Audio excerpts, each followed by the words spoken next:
Hello.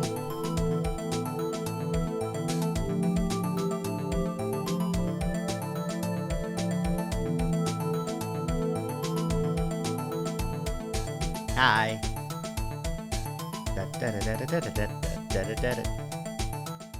Turn that down just a little bit. Hello, everybody. How's everybody doing? I apologize for being late. I have the excuse that I was eating a delicious birthday dinner.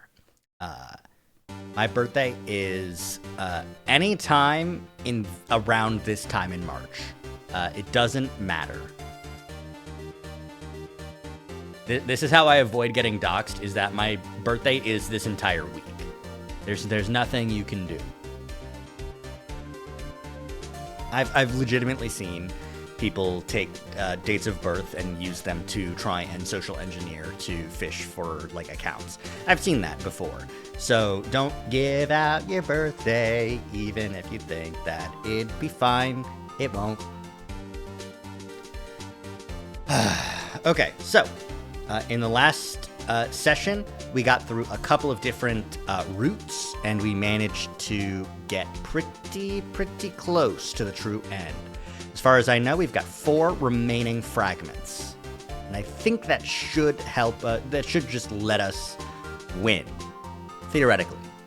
Let's find out.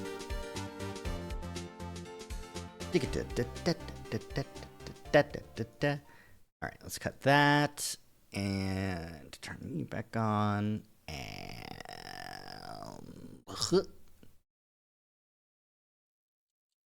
hello. Happy birth week. Thank you, Vanilla. I do be cheesed. I do be cheesed on my birthday. I'm not even mad because I had such a good dinner that wasn't cheese. I did not eat a cheese. I did eat a shit ton of ice cream. Got a Bananas Foster at the fancy steakhouse, and like, first of all, they flambéed it like right there at the table. You had mac and cheese.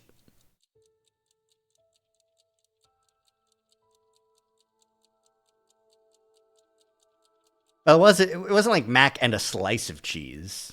It was like mac and like three cheese Gruyere. It was, I will say, it was some of the best mac and cheese I have ever had. So fancy. It had the little bits of breadcrumbs. I'm so full.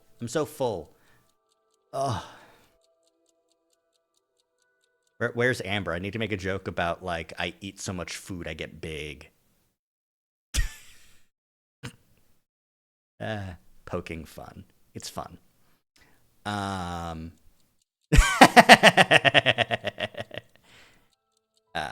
But yeah, good food, good times. Really, I honestly thought like I'm used to like a 2 hour dinner for like a big fancy dinner. This was like a 3 hour dinner, and it was fun. It was fun. But I ate so much. And now I'm ready to think with my brain. I'm going to use all of that steak that I ate. I'm going to convert it into brain proteins. I'm going to turn it into brain wrinkles. I'm going to get so smart. Hopefully nothing in the true ending is so gruesome it makes you sick. I mean, listen, the scenes with Diana from the other routes, that was enough to make me sick. The goop was enough to make me sick the first time. I'm glad we ran out of that. I'm going to imagine that in these routes, no one's going to die that gruesomely. True. Yeah. All right, let's go ahead and hop back the fuck in. Is this too quiet? I need to turn this up a little bit. Just a little chainsaw murdering. I need to turn this up just like a little bit. Sound effects are a little bit quiet. Okay. Yeah, that sounds good. Okay. Q team. This is the final route. So what I needed to do in order to get here is, like, I needed to light up this. In order to do that, I needed to actually go to this decision and this decision to actually pick Team D both times, and that allowed this to light up, and it played the cutscene where they got executed, which is bullshit. Yeah.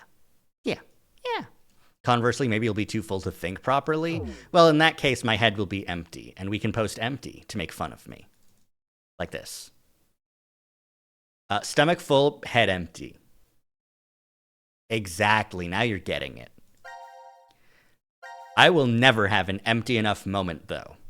You can't make me. Oh, the thumbnail is... Oh, it's just the Q fragment. But the thumbnail also, I didn't notice that Eric was pointing a gun at Q. I mean Sean. I mean Q. I mean Sean.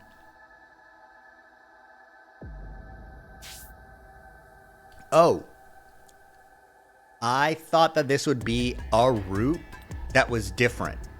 This is just the route that follows up after Eric shoots Carlos, who's like, don't worry, Eric, I'll just jump. You know what? Actually, go shoot me. Actually shoot me, because I'll be fine, because I'll just jump away.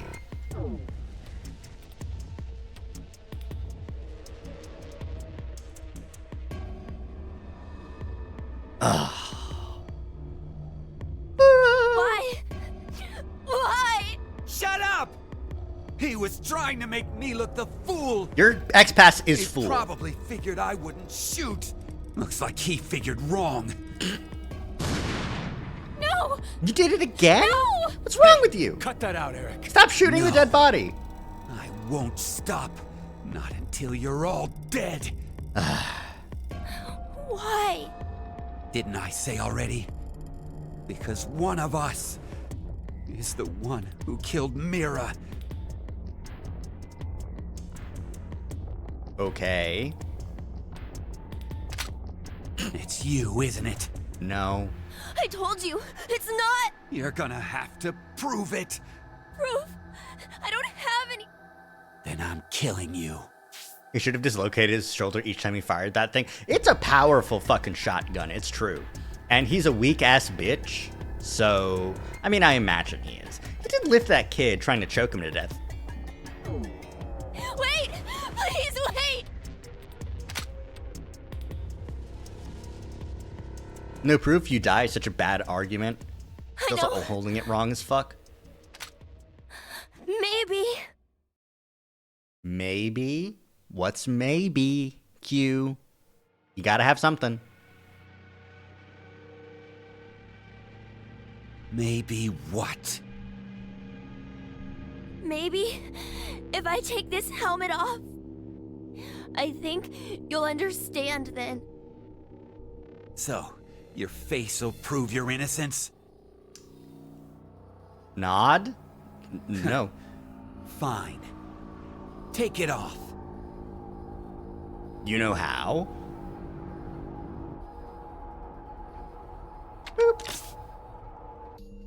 The number for this is I think it's... Well, I know it.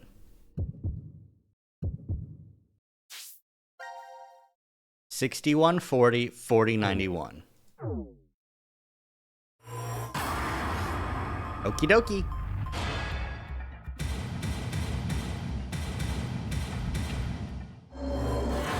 Here we go. Take off the head. Headless. Eric goes, so no head. And then he fucking steps on the shotgun. What? Schrodinger's cat successfully removed the helmet. What's Schrodinger's cat about this? Are you serious? He's got no Can't head. be. No. Yeah. I'm... not human. And That makes you even more suspicious. yeah. No, it's because I'm not human that I can't be. What do you mean? And he puts it back on. Cool.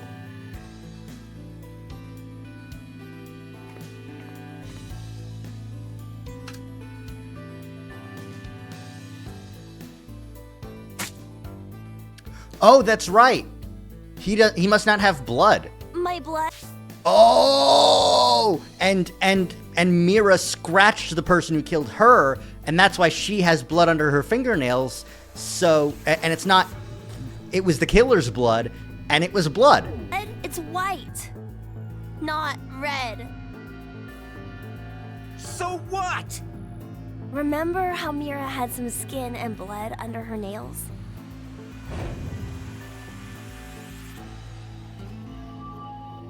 Wait, well, I guess you wouldn't because of the memory loss, but No. You're right. When I tried to revive Mira, I took a look at her. Uh-huh. then you realized, I think the skin and blood is that of the killer. Before Mira died, I think she did her best to resist. Yeah. I see. I suppose you're right then. You didn't kill her. But you did, Diana and Sigma. Kill you. No. It doesn't change the fact that you existing is suspicious. Probably, but I mean, come on. Why is a robot here? Well,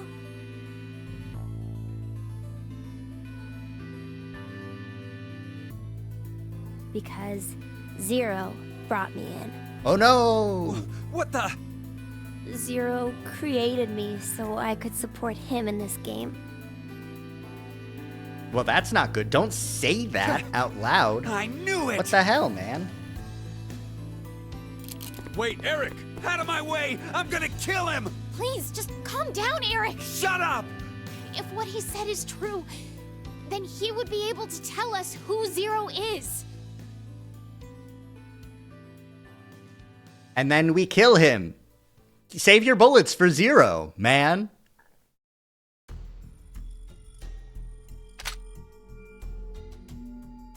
Oh my god, you're right. Do you? No? This man is unhinged. Yeah. Oh, nod. Fine. If you know, then tell me right now who the real Zero is. Well, I know. It's Delta. What's the name of the bastard who locked us up It's Delta. and forced us to take part in this messed up game? Zero's name is... Come on, let me put it in.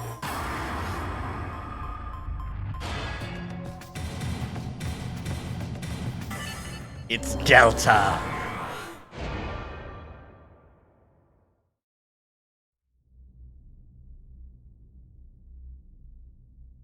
Zero.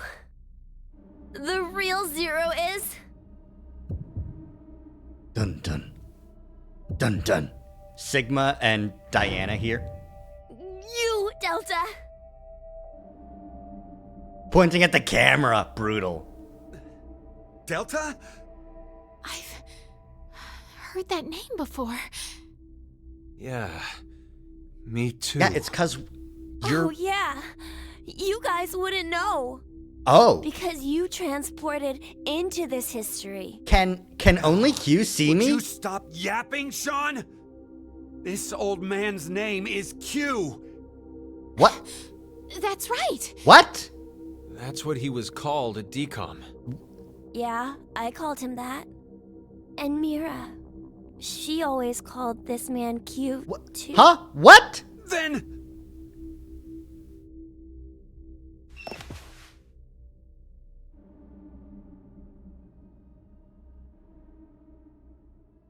What's happening?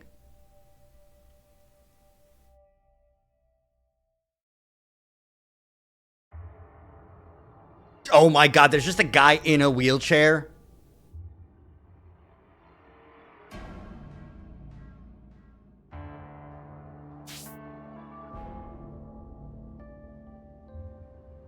We always called this guy Q, but then why did, like, everyone think that... why would...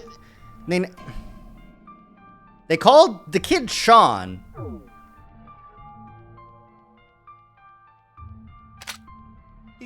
He stood. This guy totally stood. You're completely correct, Sean.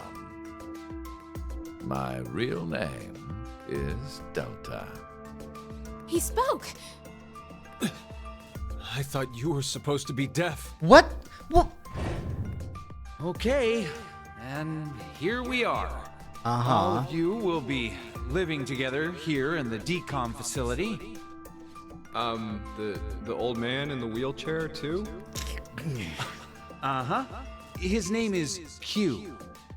It should be obvious, but he can't walk. What's more, he can't see or hear either. Seriously? He can't hear. Nope. But then why?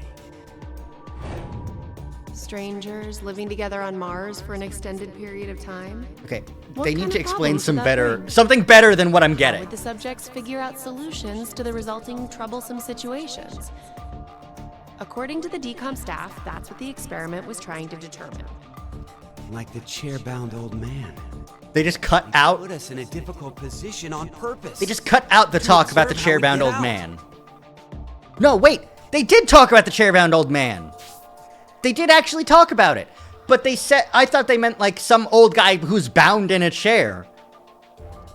This whole thing is Elon Musk's colony. It's an experiment for an Elon Musk Mars colony.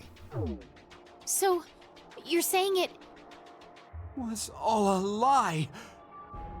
And your eyes. What? What? What's wrong with you? This is... The AR glasses. There are a large variety of security cameras in place throughout the shelter. From the other A ending. feed of all the footage is fed in, and they all appear there. So, you used that to spy on us the whole time. Yes, I did. However, it is limited to those histories where I am alive. Alive? histories?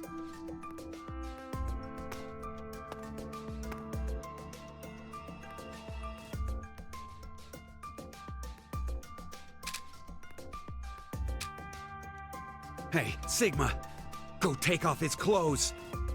Huh? Just hurry and do it! There is no need. Strip the old man.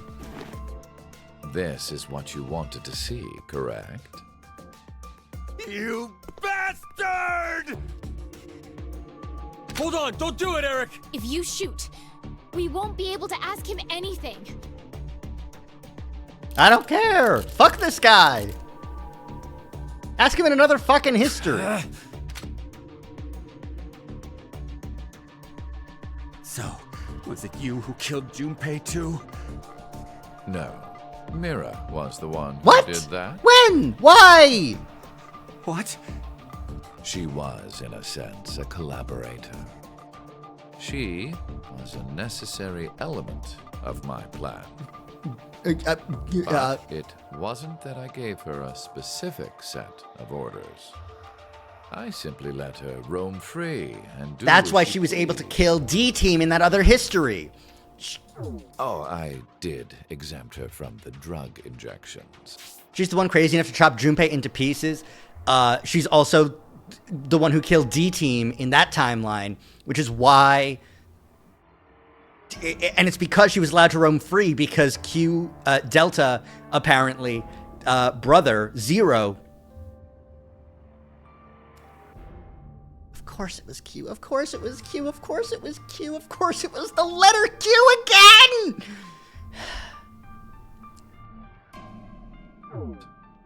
Then why? Why'd you kill Mira? She's a serial killer. Finally, someone fucking tells him. Many innocent people lost their lives because of what she's done. Fucking face. Can never get over Eric's I fucking gave face. her due punishment. What are you talking about? It's true. Stop bullshitting me! Nope, it's true. Here. It's the truth. You want to see some video? In another history, you and Diana and Sigma were all murdered by her. Yep. Shut up! You're just making shit up! That's true. I will never believe you!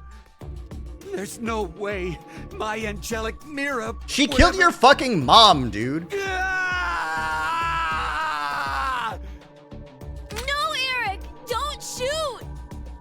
We haven't asked him everything yet. Shut up! I don't care! The X door will never open again! It'll open. Of course it will. What? So, should we ask him how? Right. The old man. Delta. Oh, okay. How does the X door open, Delta?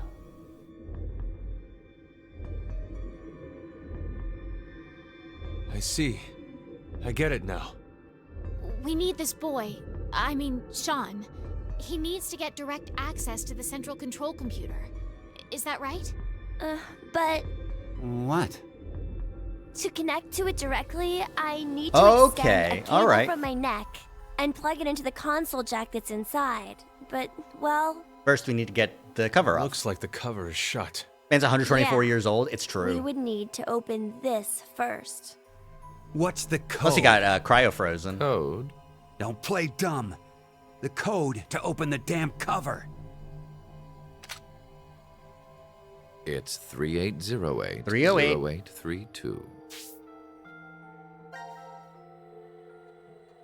38080832.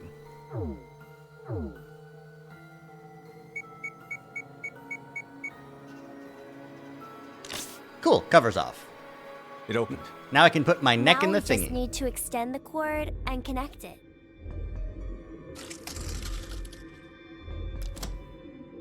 Okay, it's ready. Just wait a sec. I'll open the X door.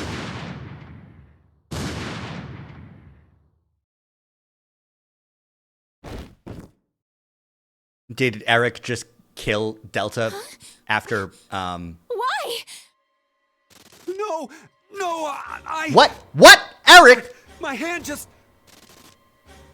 I have no more use for this history. Delta can control people? There's only one thing left to do. No! Wait! Don't... Ugh.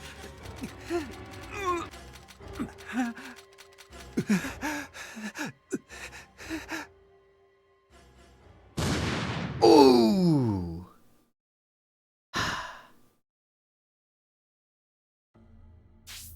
So that means that Delta is the person who was controlling everyone else to make those bad decisions.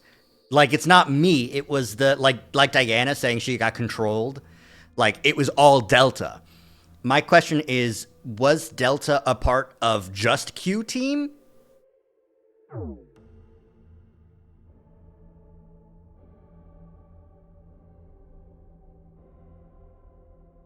Like, what's the deal with that?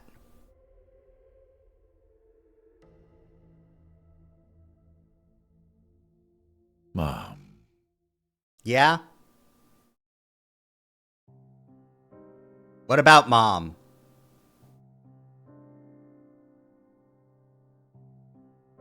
Oh my god, this is just an ending, isn't it? This just ends here. Japanese cast. I'm so fucking... It came from within Q and 2. So he'll kill his dad, but not his mom. Guess fucking not. Alright. Here we go. Only one thing left to do. Oh. Get the helmet code wrong and get Delta's name wrong. That's the only option there. Okay. The last thing here is... Oh, not the kill button, but the Q team. Box is open. There we go. Activate the quantum computer by entering in the code. The computer's in... Why do you know that? I can't really... Anyway. I feel like... No what? First... The plug. Alright, well, now we can get the cover off. With the code 3808-0832. 0832, right? 0832. Okay, cool. Since it worked on the first try, then yes.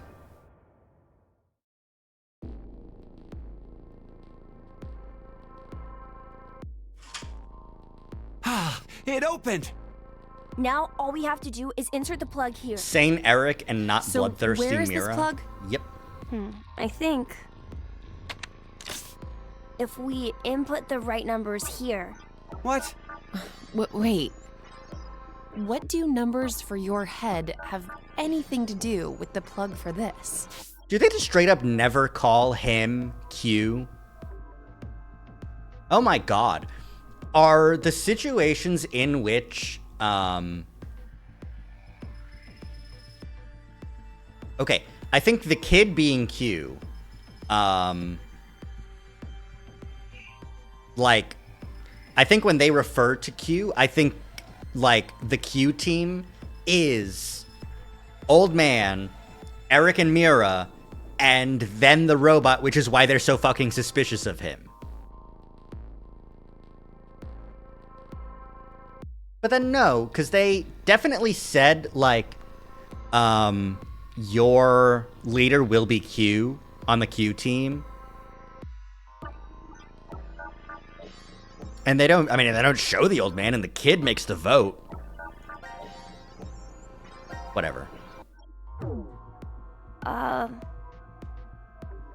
should just do it. You might get it then. Stop avoiding the question! Do you even know what should go there? Yes.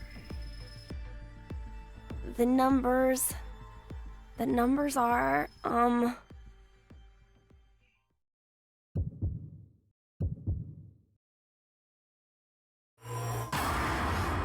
Dun, dun, dun, dun, dun.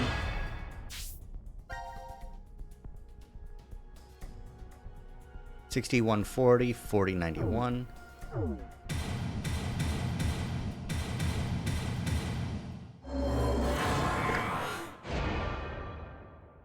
Yeah, it's real strange.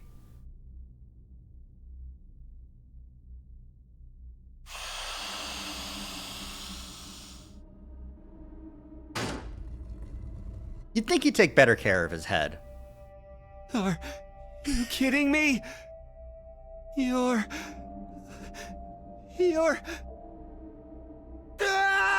Yes, I'm a robot. Get over it. Okay, cool. He fainted. Great.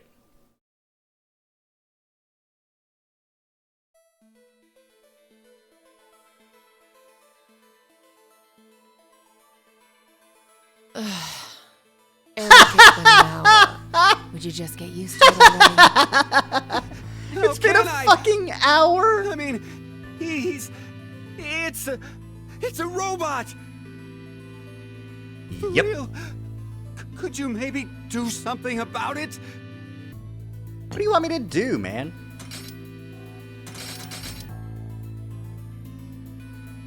Is this better? Yeah. Now the shape brings out your eyes. So this doesn't freak you out or anything at all? I could say the same to you. Well, not much phases me. I'm just I know. the type. I know, You Mira. could have been a Martian for all I care. Yeah, I was surprised when I first found out. I thought my heart was in my throat. You don't have a heart. Hey, hold on. Did you say when you first found out? I meant, it happened to me before. Yep. In the past. In another history. Another? I remembered everything. I remember everything. When I saw what I looked like earlier.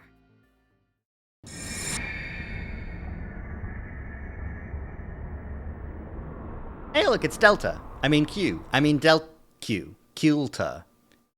Is the old man here in the room with us? You see, my brain isn't located in this head. My thought center is there, inside the quantum computer.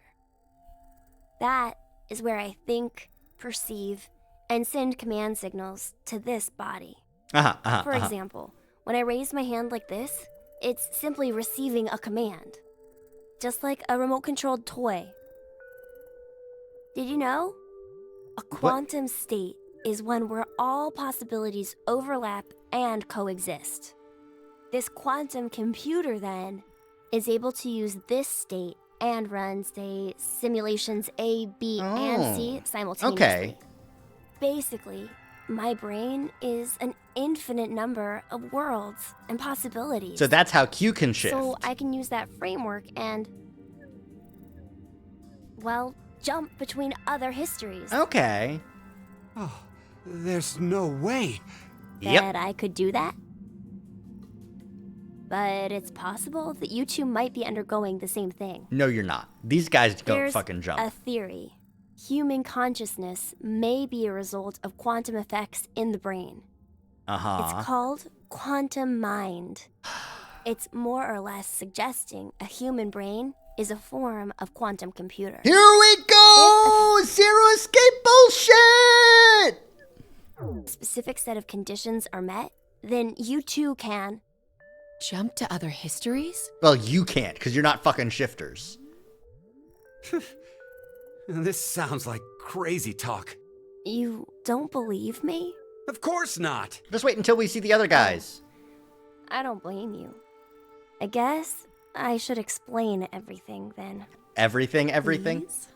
Start at the beginning. Okay, yes, please. Okay. Oh, are we getting it? Is this gonna be it? Before I begin, I need to do one little thing. That is... do the plug thing? Honestly, just catch the fucking thing. Like, what if it rolls off? What did you just do? Just a little something.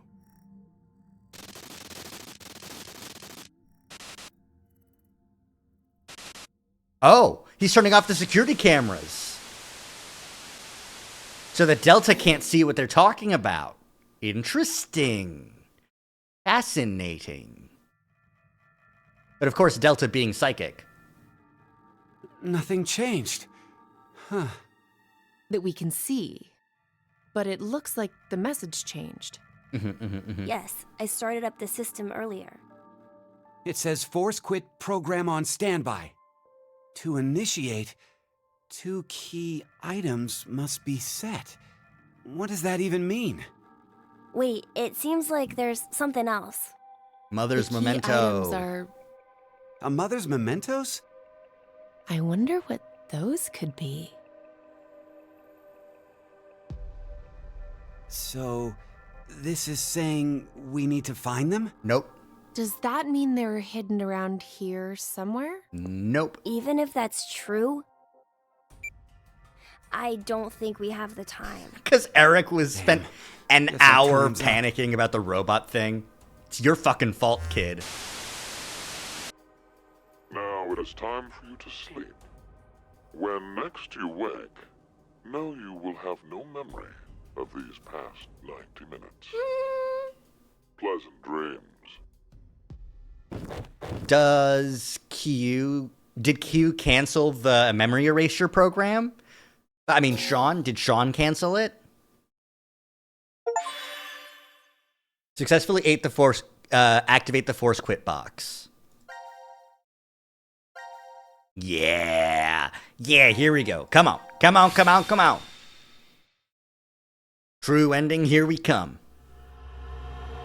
Final decision. All right.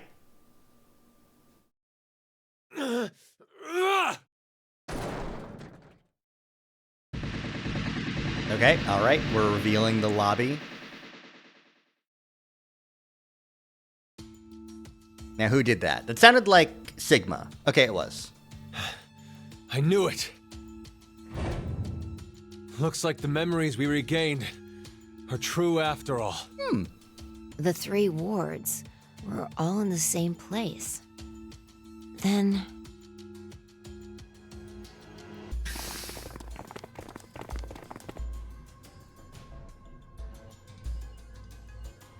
Hey, beat the shit, Carlos.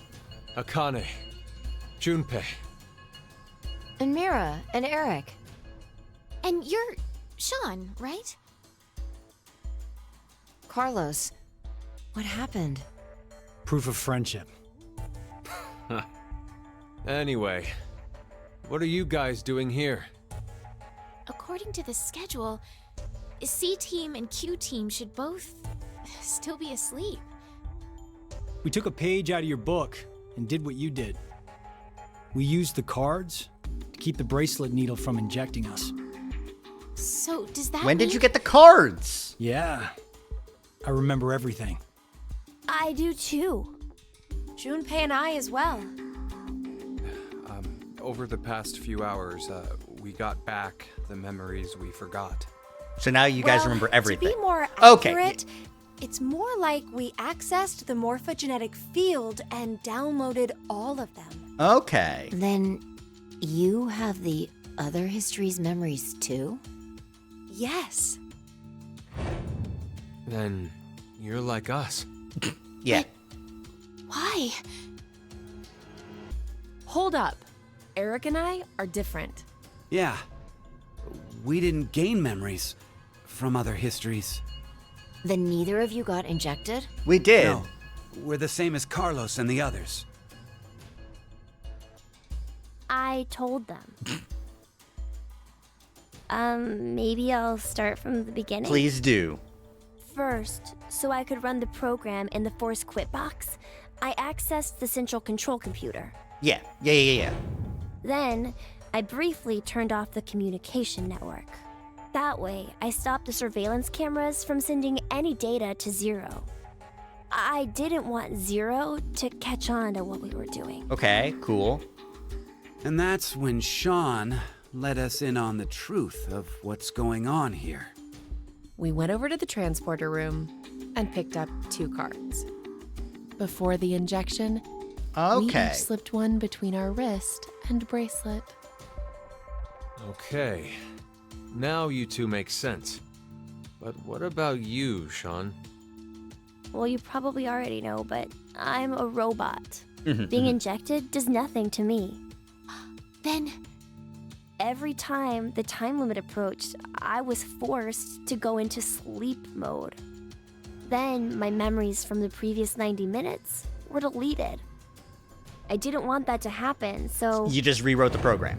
You remember me saying I accessed the computer? Oh, I Yeah. hacked my own system. Yeah, go Sean.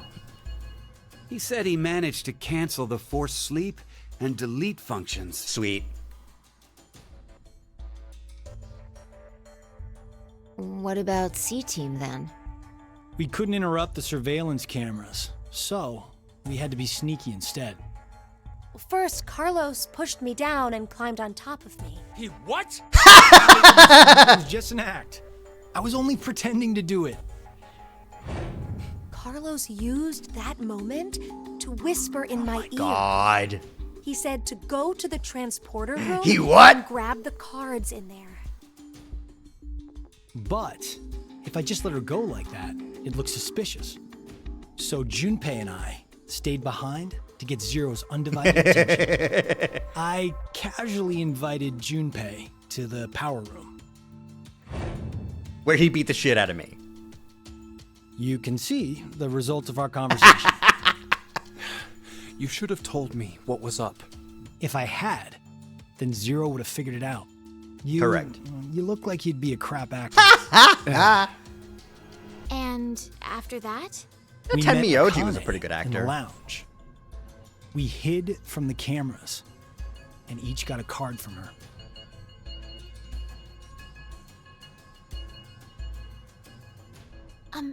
Sorry, but could I get confirmation on something? Who's the old man? Everyone knows what all happened in the other histories, right?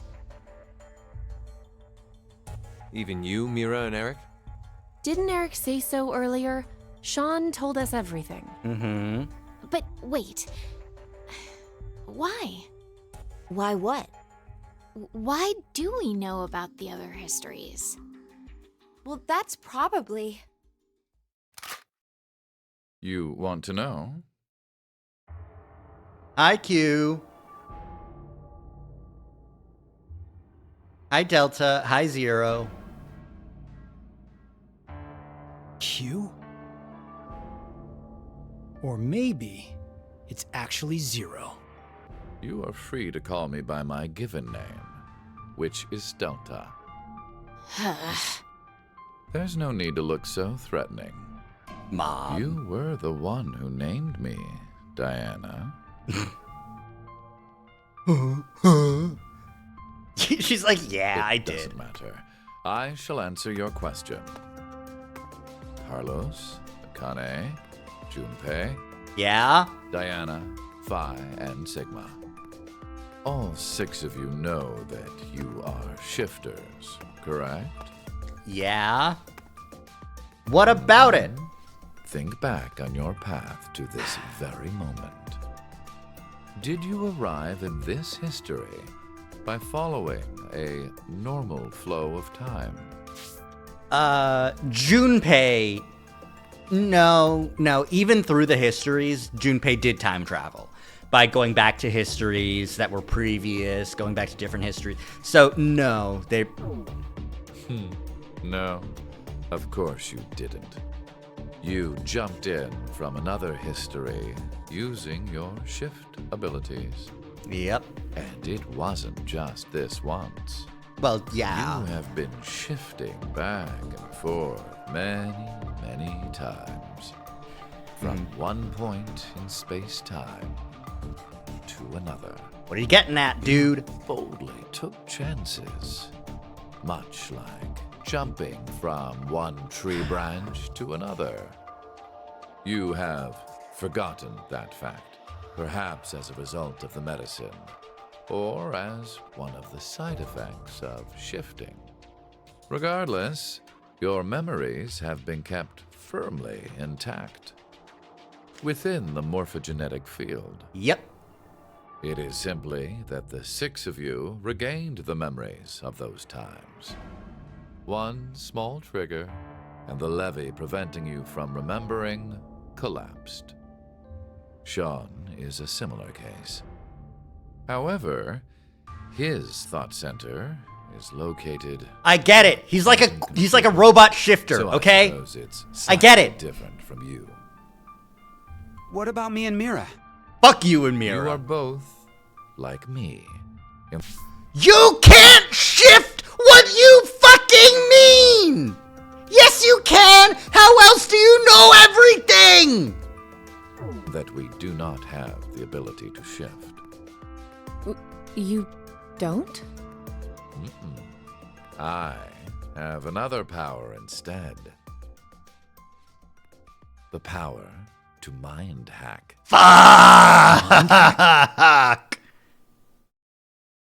Mind hacking! I am able to read other people's minds. I know the thoughts and ideas that go through their heads. That's why I know exactly what Phi is trying to do right now.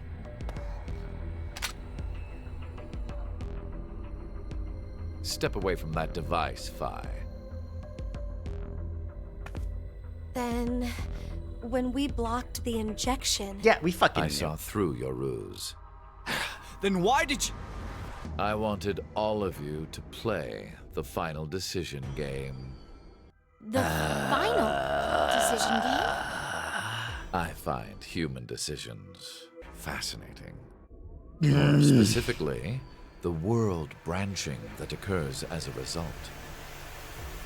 I already mentioned that I am unable to shift. Yeah? But after looking inside millions of minds, I learned one thing. You don't meet a million people. There are people in this world with the ability to jump between histories. So you just mind read your way into that knowing shifters exist. that shifters exist. Hence, why I know so much about these parallel worlds. Uh-huh. You did all this because you were curious?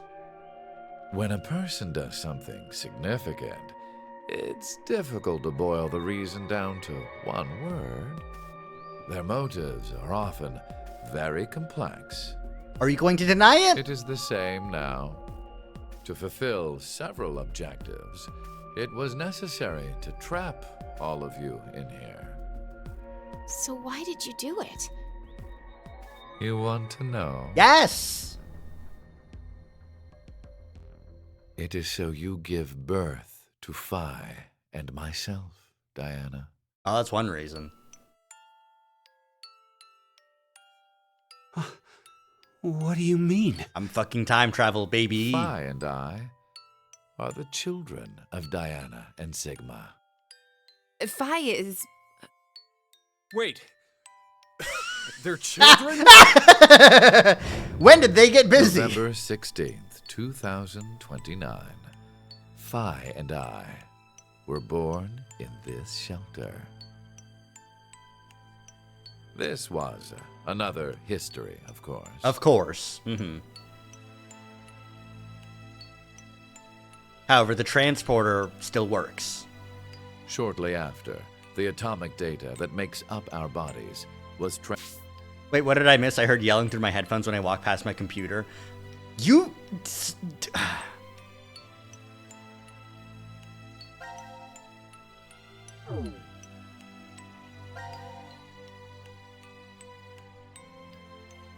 He cannot shift, but he can mind hack, which is mind reading. I want to play the final decision game. I find humans fascinating. I can't shift, but I found out that shifter exists.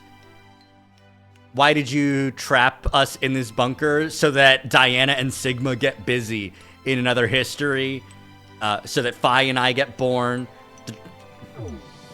Transported to April 1904.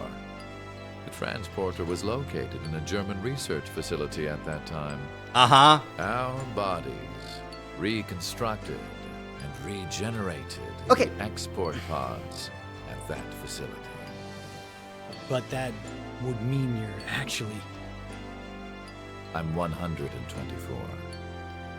You're joking. But Phi is... Not. A German researcher sent her to 2008. Records indicate that she was part of an experiment. You're saying Phi jumped back in time from 2029 to the year 1904? Then and 10 then months later. forward again to 2008? Technically, what was sent both times was simply the that's data right. makeup of Phi's That's right. body. The original Phi was still fucking I there. heard that in 2008, the device was being studied in an American facility. That's when an old couple who were researchers took me in. Precisely. We've gone off topic. But yes, that was one of the major goals. Everything that occurred here helped create Phi and myself. And when I say that, I am including all of the other histories. If I hadn't trapped the group of you here, then Phi and I would have never been born in our current forms. Yeah? Your current forms? Sean, you should already know about epigenetics. Oh my god. Environmental factors determine which switches are activated within the genetic code. Reproductive cells are the same. Or perhaps I should say that the reproductive cells are the ones most affected. Oh, I get it. That's why you made Diana and Sigma play the decision game. What do you mean? By backing them into a crisis situation, he caused an epigenetic change within their reproductive cells. I think that's why their children were born with unique powers. If you fuck and you're scared for your life, your kids are psychic.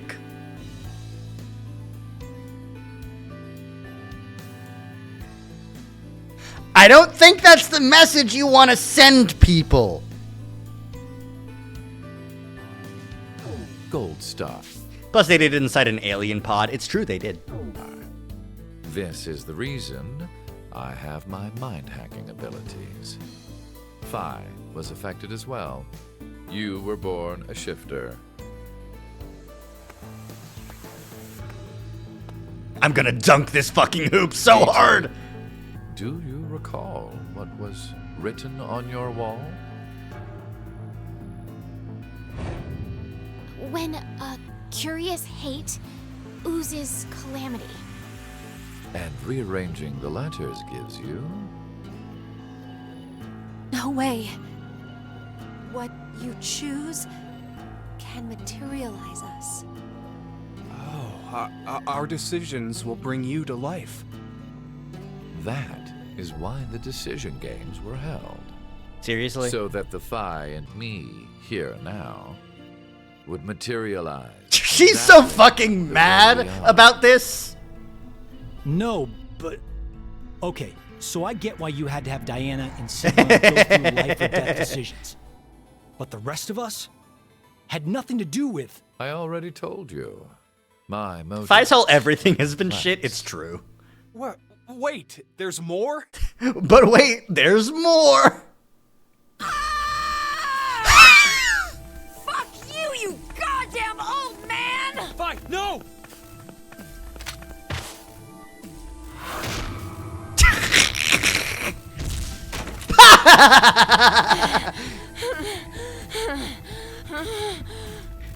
Phi continues to be a badass every day. Is Q dead? But she's not on the moon. I think that was just a normal jump and kick. You may be right. What? Diana, take this. Put it in. Your bluebird, too.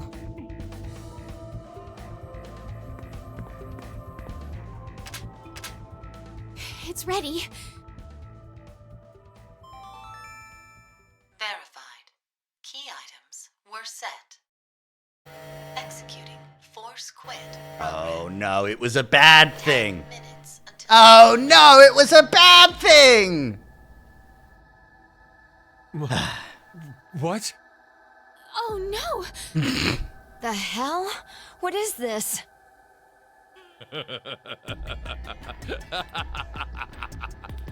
Hey, answer me! What's with that announcement? Must I explain? This shelter will soon explode. You've worked so hard, only to turn on this facility's self-destruct mechanism.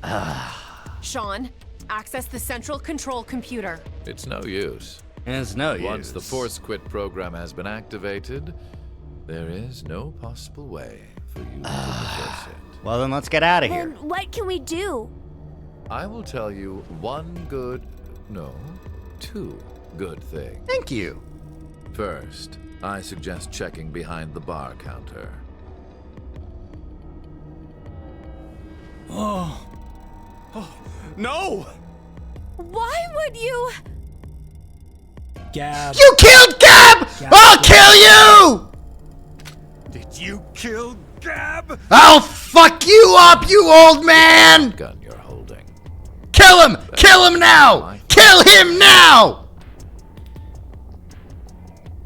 You monster!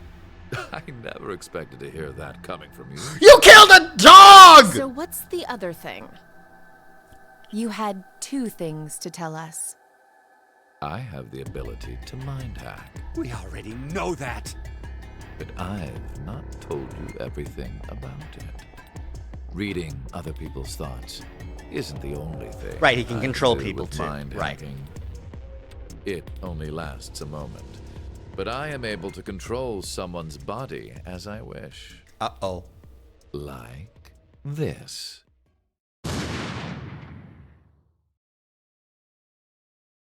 Oh my god. He just made Eric shoot him.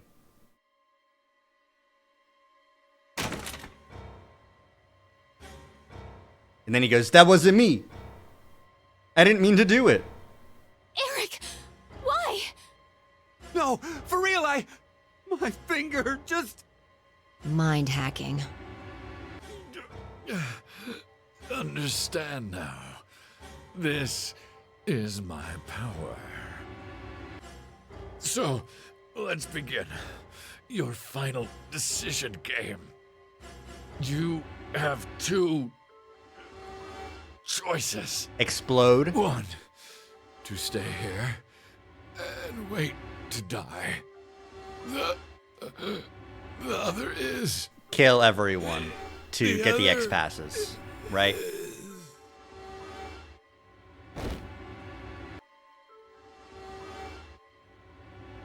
To shift, to jump.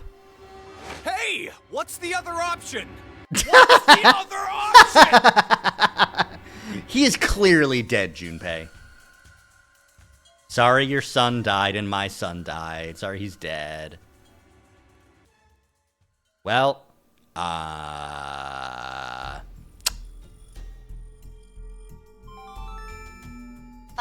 minutes until explosion. What should we do? What about the X door? And how exactly should we open it? Kill 6 people Unless right here, 6 right people now. die, it's gonna stay closed. Or should we start killing each other now? Mira?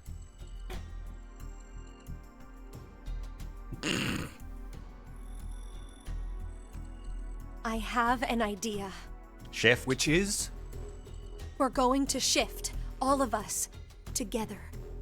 Hey, hold on. Like jumping to another history?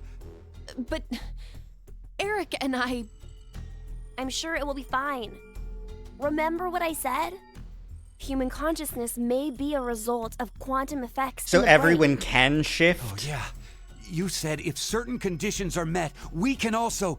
What are the conditions? First, you need to be exposed to danger. And the other one is... To be in the vicinity of a group of shifters. I get it. We'll resonate, and then Mira and Eric can... But which history are we going to jump to? None of the similar histories will work. One team is likely to be dead after the vote. And we can't shift if there are no bodies for us to jump to, right? Oh my god, are we just gonna go back to the beginning?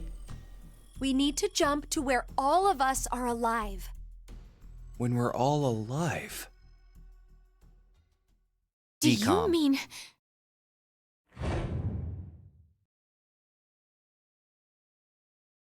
I fucking knew it! The history, where we won the coin toss. 3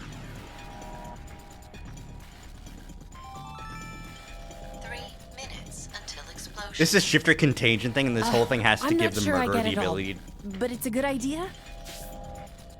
Has to give the murderer chick the ability to shift. It's not a great idea to give the serial killer the ability to shift. What are you saying? There's no way we could do that. Why not? Shift isn't simply jumping into bodies in different histories. Our consciousnesses swap places. Ours for theirs. We'll be forcing our other selves into these bodies, and they'll die without knowing why. Yeah, and what's wrong with that? What? Well, they're all living without a care off in another history, yeah? One time, they do the coin toss once and win? Don't you think that's unfair? Mira, you're saying they, but we're talking about ourselves here. Well, we should consider if those people really are us. Good point. If we assume that we here are the true versions, then the us in the other history are essentially strangers. Even more of a reason not to. If we shift to that history, then we're tossing the others under the bus. This is the whole point of the game.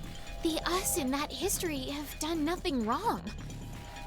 I mean, the only thing they did was win at a coin toss.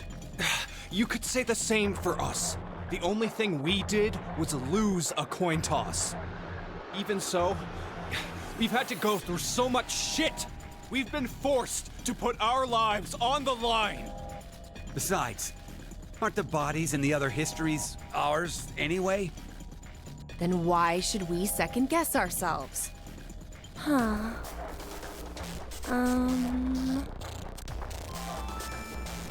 1 minute until explosion. We're out of time. I'll say it again. We have two choices. We can stay here and wait for our deaths, or survive by sacrificing our other selves in another history. So this is the entire thesis of the game, because of like the transporter bullshit, like the fact that it sends only the data. Like, why is the Q, the Sean that remained, not the Sean that went to the happy history? Why is the Delta and Sigma that remained after teleporting, why were they the ones that stayed there versus the ones that were sent to the different history? Like, it's stuff like that. So that's what that bastard meant. The final decision game. He blinked again. I could have sworn he blinked. All right. Well.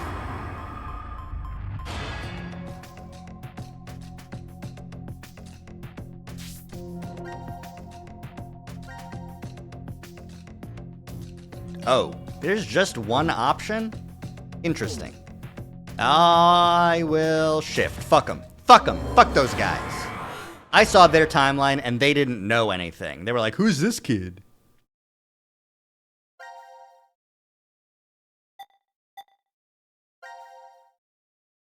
Aha! Aha! There we go. That's where it is. Payoff 2. Okay.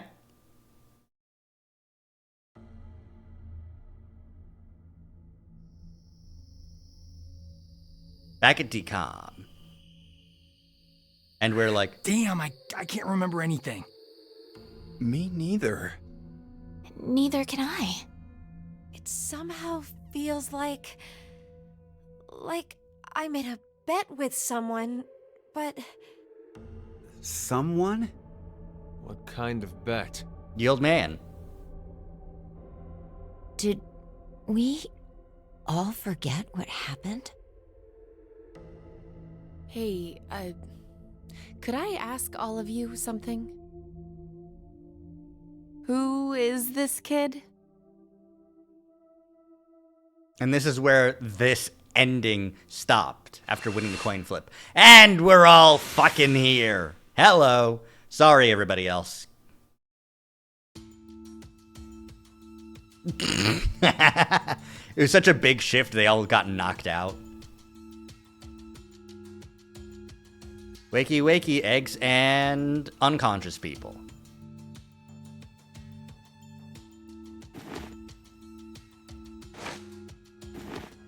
All right, we didn't explode. Nice. Big shifts take a toll, huh? Did we do it? You're not dead, are you? I'm not wearing the bracelet, so I don't know the time, but Judging by the position of the sun, it's probably noonish. And the date? How would I know? Hey, Mira. Eric. Do you remember me? Yeah. I definitely remember you. Yay! Then we really did. Oh, must have worked. Life is unfair. Yeah, Don't Delta? you think? Hi, Delta. Hey, Gab! Gab's alive! That's why we needed a shift. We needed to go to the timeline where Gab was still alive. You bastard. 17 years ago, a snail traveled down a narrow path in the park. We did it all for Gab. If that snail hadn't been there, perhaps all of you here would have lived a completely different life than you did. Just one small snail, and everyone's lives, even the world, changed. Right, because that was Eric's mom. So, what's the big deal? Oh, would you just quit talking nonsense? Hi, Gab.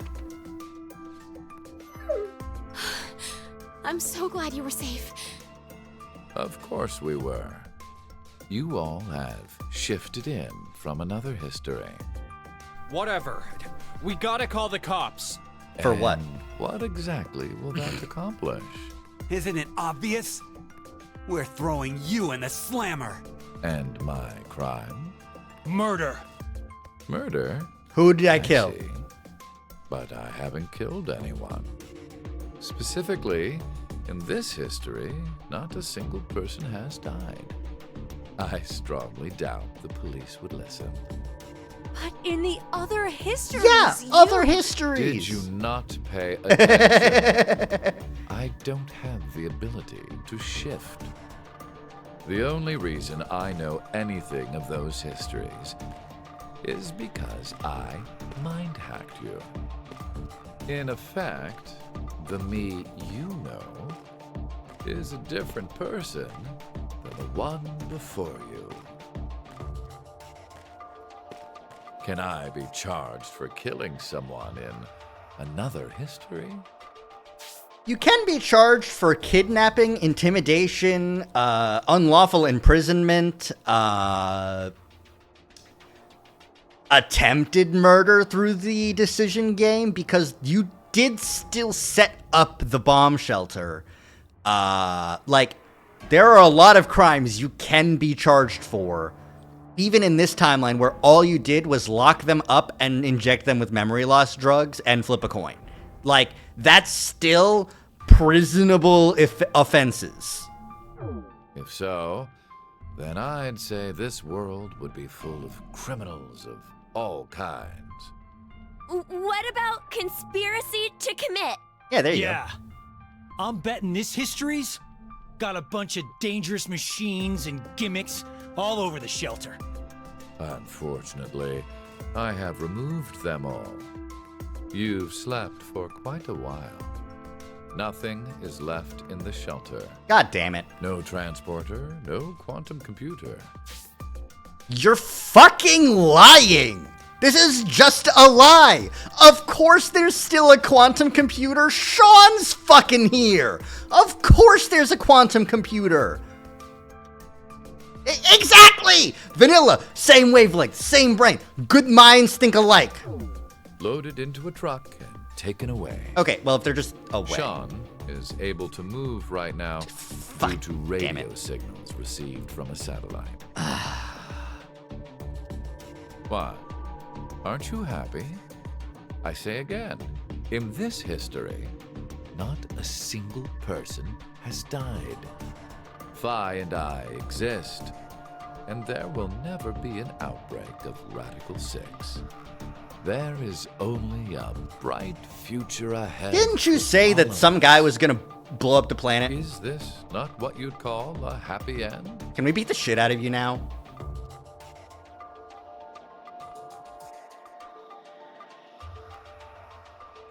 But according to you, all of mankind will die if time passes and... Yeah, exactly. And nothing is done. religious fanatic, a terrorist attack that sparks a nuclear war. I heard this story. You said you released Radical 6 so that you could kill that person. The me before you did not say that, but I can't deny it's true. Radical 6 won't spread throughout the world in this history. That means that fanatic guy won't die. Wait, so now humans will go extinct? Hey, where's that happy future you mentioned? Interesting. Does that make you angry? Yes, you piece of shit. What? If so, then we have a serious contradiction.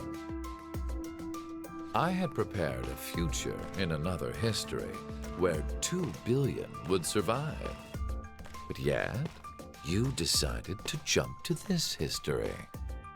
That means you chose a future where humanity goes extinct, over 6 billion dead. Fuck this guy. No, you're wrong, Delta. Nothing in the future has been determined yet. We'll shape the future with our own hands. Huh. You said something I can get behind, Carlos. I think so too. I agree. Okay, me too. All right, fine, whatever. Mira, You're right. The future has infinite possibilities. If we work together, we can accomplish anything. Humanity's gonna die out? Screw that. We'll definitely change that horrible future.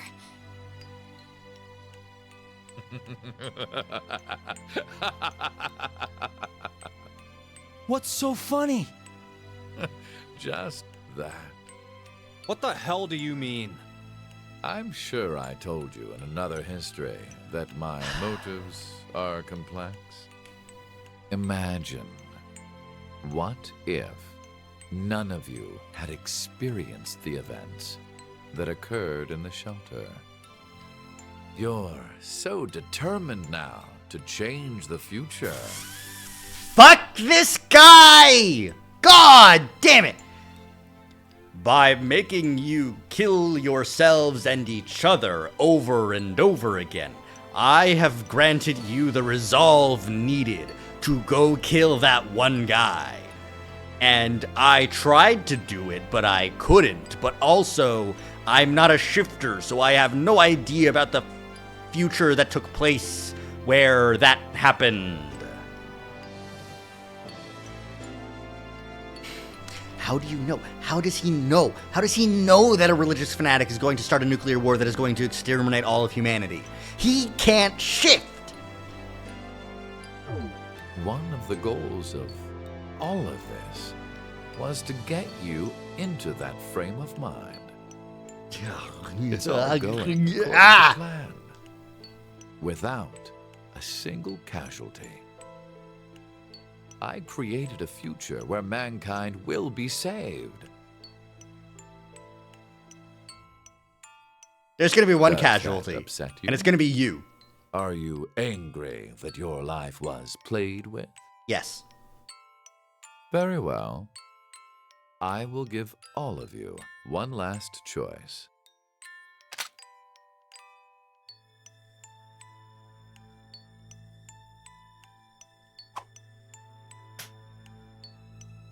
With that gun there, you will be able to choose whether to kill me now or allow me to leave. I promise I won't use mind hacking on you. You are free to decide. Which shall it be? Pull the trigger or let me go. The fates of you, me, and mankind are all on the line. This is the decision game.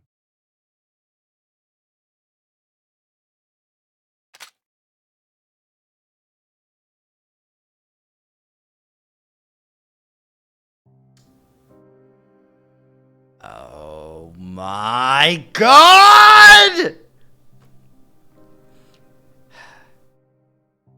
My guess is that by not giving us the option, that's effective, since, like, we're playing as Delta for the majority of the game. Him promising not to use mind hacking is why we don't get the choice, which I get thematically, but also, like, okay, 2 options. 1, shoot his ass. Shoot his ass dead? Fuck that guy. I don't give a shit. Fuck that guy.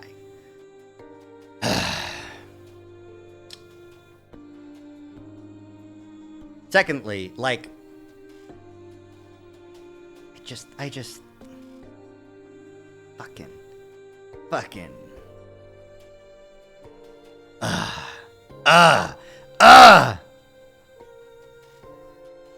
what a game. A game and a fucking half. I'm gonna destroy gaming.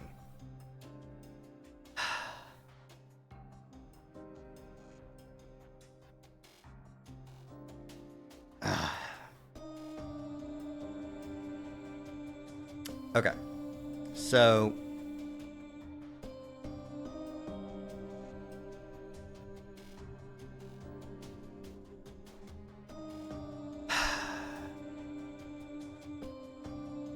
except for the weird thing where Diana and Sigma, I like the themes of this game and the series as a whole. The issue is that they fumble it a lot in this game. Like,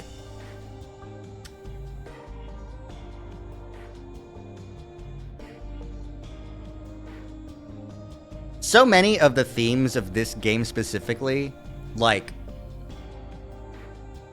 okay, so we've got the Monty Hall problem. Probability is reduced and condensed into one outcome. One's outcome where everyone lives. But, like,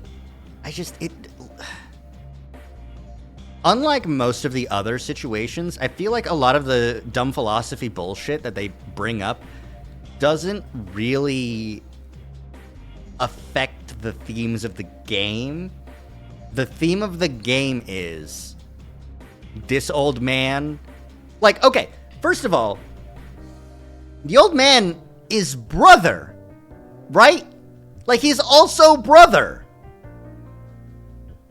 of Free the Soul. Meaning, he also was behind the events of the original Nonary game from, like, 10 years ago. No, it still counts, right? Because this history is the only difference is that we won the coin flip. I don't even know anymore. Yeah, no. But Free the Soul was in existence during the events of 999, as evidenced by Virtue's Last Reward, where everyone talks about Free the Soul. And they say that brother is an immortal of some kind. Why is he immortal? Why are his eyes purple?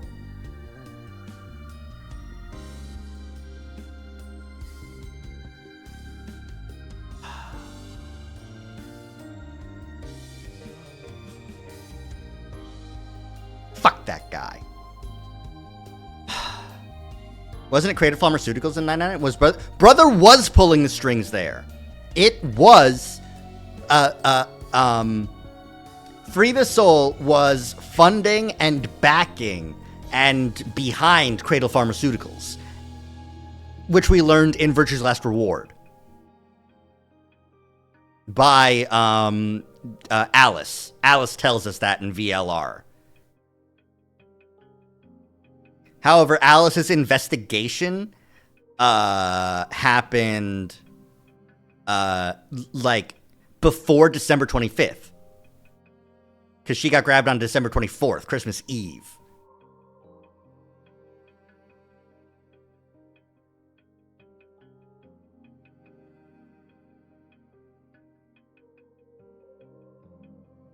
Well, I'm glad that the game was completed. Wait, what are we waiting for?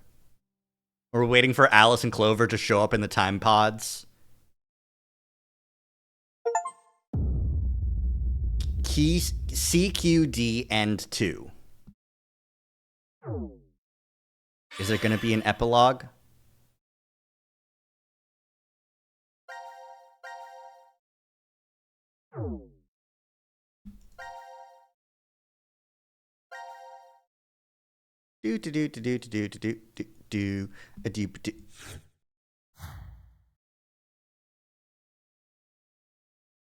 I mean, maybe.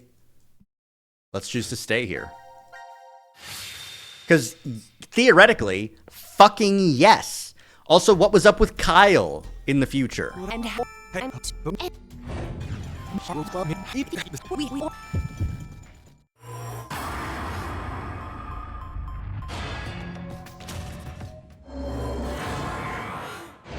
And where is Kyle? And what is Kyle? What's the consciousness from Virtue's Last Reward?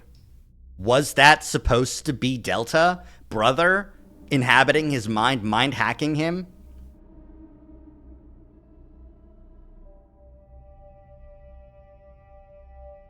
All right. We're all happy with this decision. Boom.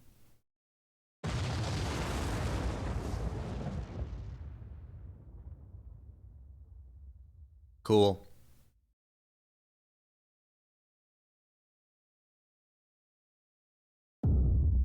Thanks to this decision, there's a now timeline where the original coin flip winners didn't get replaced.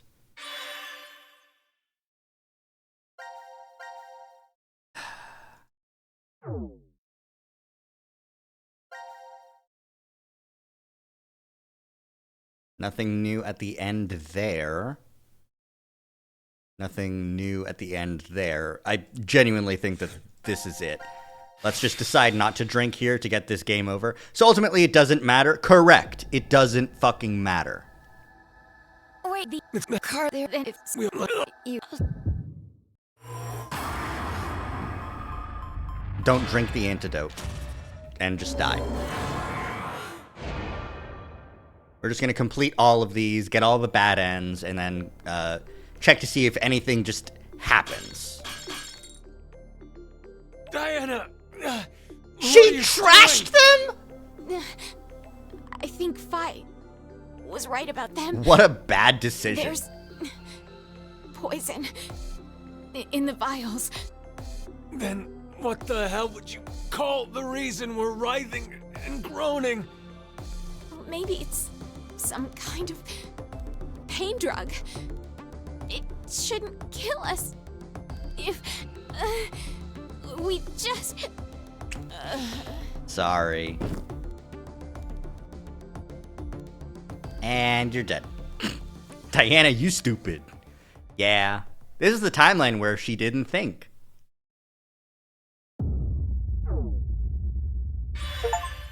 But now I got all the completion fragments, so that's good. And I got an achievement for completing all the D team ones. So now I just need to complete all the Q team ones and this one C team one, which is don't switch.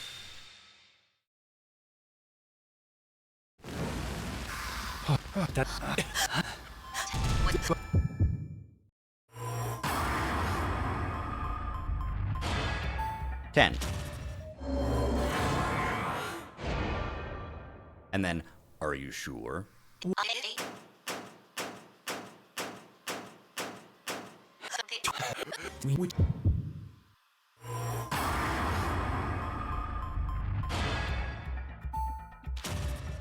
Don't swap. We should have swapped. The mask was in locker 2. But since we didn't, we're going to die. Empty? Ah, fuck. No. Why? No! It's no use. There's no way that locker will open. Why? It's just how the pieces fall. Looks like we're out of luck. Akane, if only I could have heard your voice one last time. But it seems like... Not this history. Congrats on dying. Sorry, bud. I'm really sorry, guys. You should be. Forgive me. Just do it better in a different time. Sorry. I couldn't save you.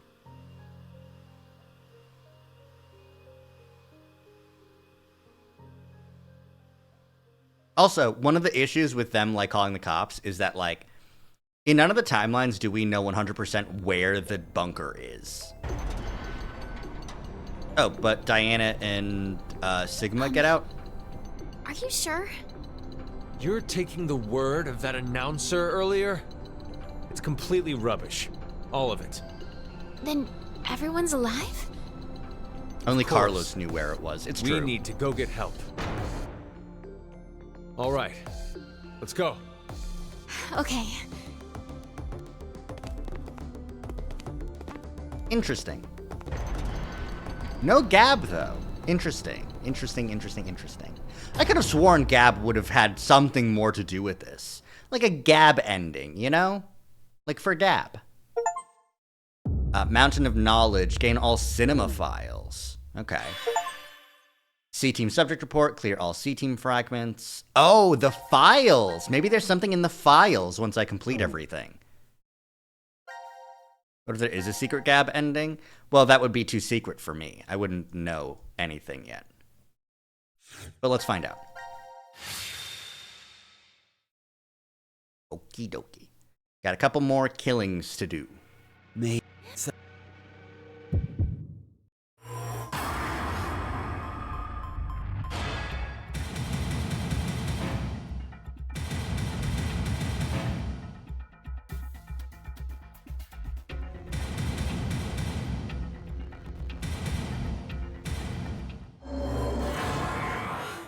Just gotta get all the numbers wrong, and then we get shot in the head. But it won't matter. Crap! You bastard! Bang! You're fucking with me, aren't you?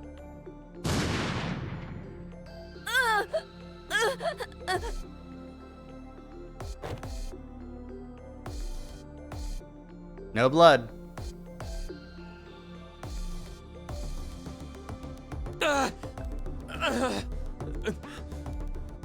Oh, God. Poor kid.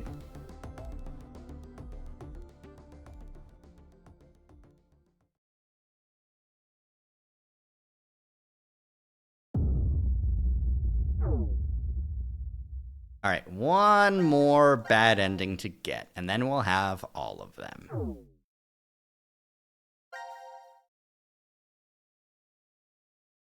And we'll even have the 2 yellow endings for killing Delta and... Game over music is so odd, but I kind of like it. Now we just get the code wrong? Or no, we get Zero's name wrong.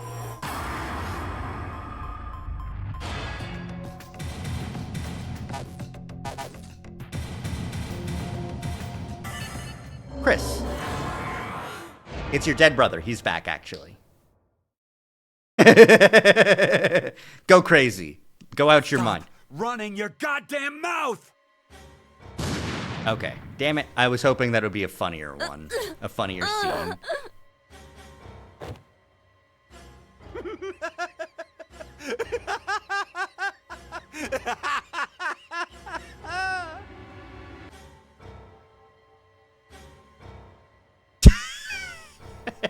He's so pleased with himself. Oh, screw it! Just kill all of you! 3.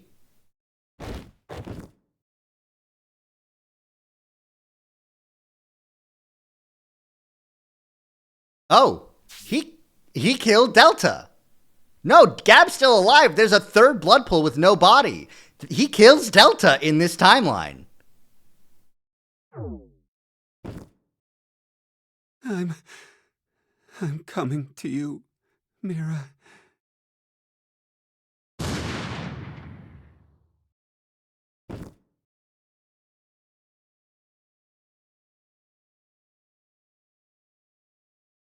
Gab's just fucking there. Gab's gonna be eating good for a couple months. That's how they show that there's some other, like, guy there. That's the hint for if you get it wrong. Is like, hey, think about it. Maybe there's someone else here.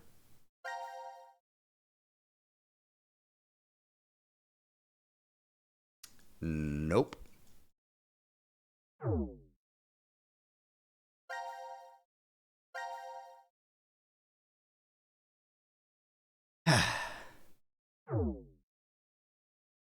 And have I gotten 100%? Your achievements. No, 94%? Obtain all quest files, collect all trophies. Quest files? What other quest file do I need?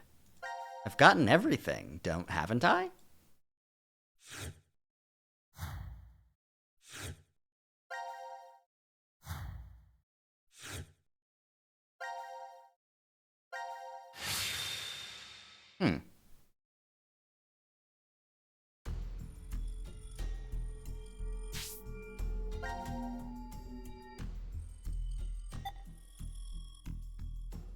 What do you mean? What do you mean? What do you mean?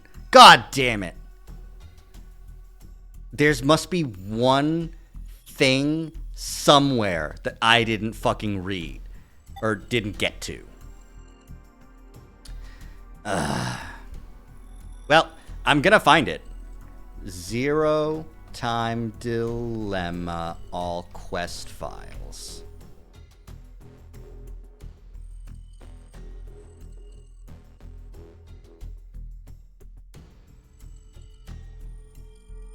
Oh, this just doesn't have it on this Steam community guide. Fuck you.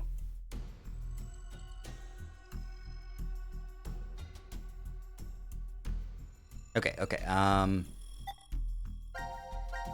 Sort by room. A card infirmary, doll manual, letter chart, rules of chess, number note, card calendar. Control card 1, 2, 3, 4. Centrifuge Biolab manual. File on Fnatic Bio R. Research notes.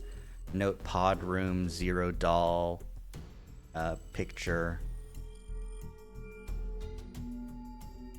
Get to the 0 doll. You have to manipulate the. That's the last one in the pod room. Birdman card, Sun card, Moon card, and Note 1.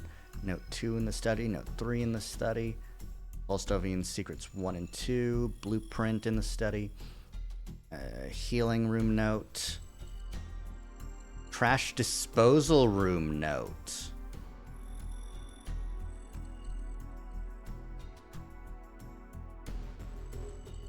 Okay. It's in the Trash Disposal Room.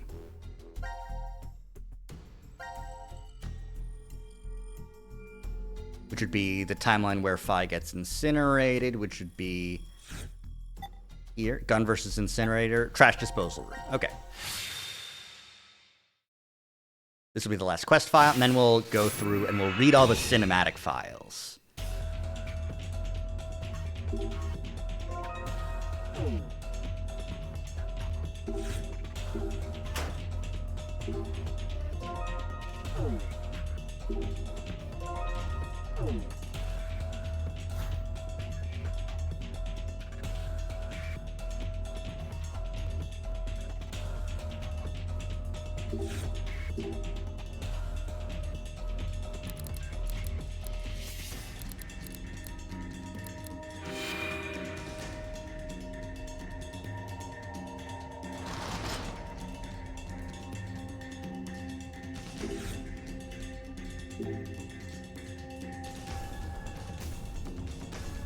$155 again.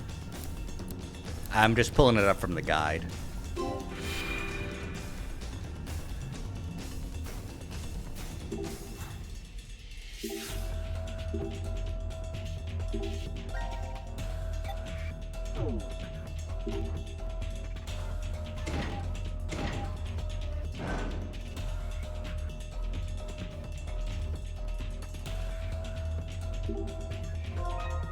Take 5 screwdriver.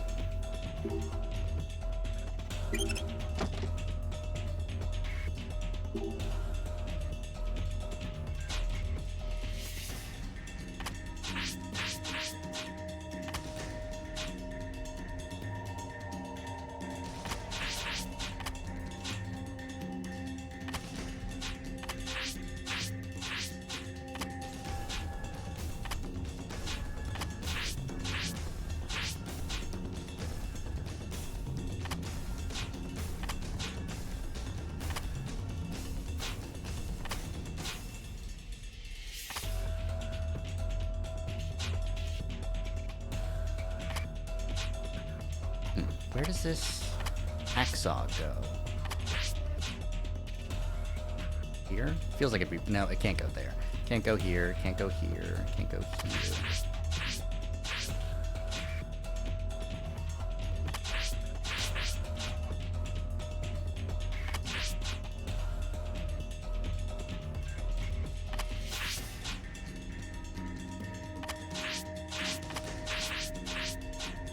It has to go here. Means this has to go here?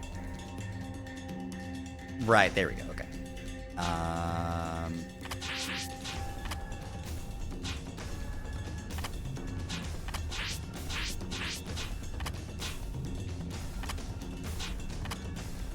There.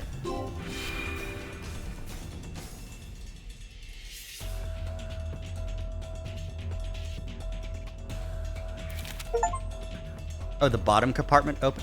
Did I just not open this fucking thing before? Did I just not do this puzzle? Max out the needle. Oh, yeah, no, I just dropped the gas chamber in here. I just dropped the gas thing in here and used a screwdriver to take this stuff off. Which resulted in the 2 screws and 188 pounds. And then I weighed it and then I told everybody. Okay, got it. Well, I got all the quest files. Let's go jump to some history with slightly better... The significance of 188 pounds.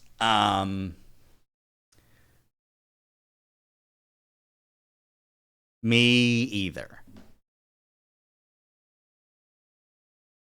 Okay. Let's go ahead and jump to a chill time. One that's chill, where everyone's okay. Which would be... here. Where we win the coin toss.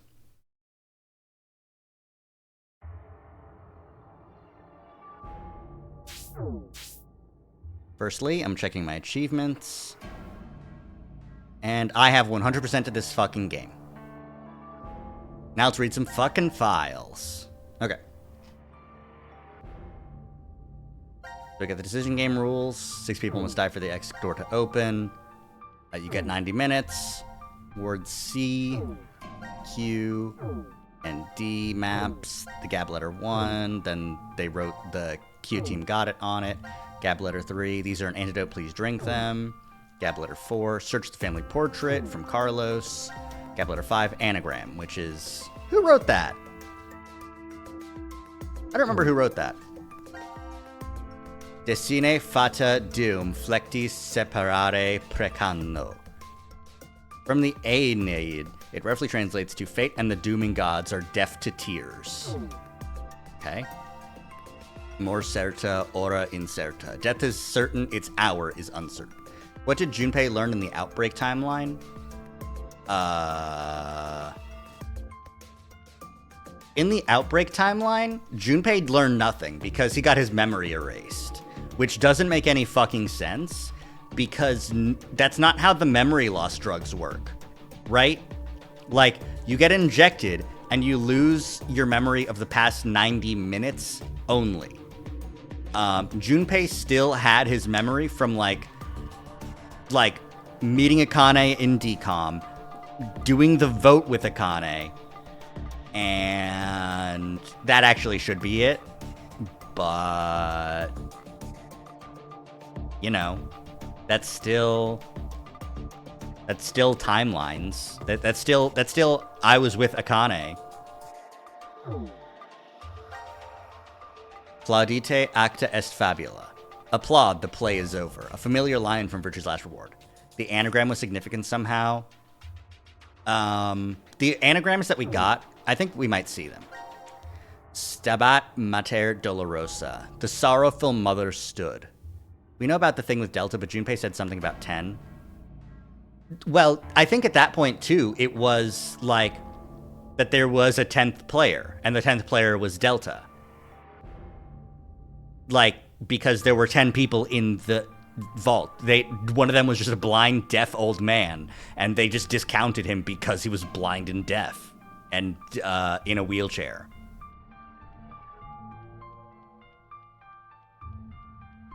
But this one was probably said to Diana as she was dying. Latin phrase 5. Audentum forsc venesc ivat. A phrase from Ovid. It roughly translates to both love and luck help the bold. When did Carlos kill Delta? In one of the timelines where they ended up in the teleporter.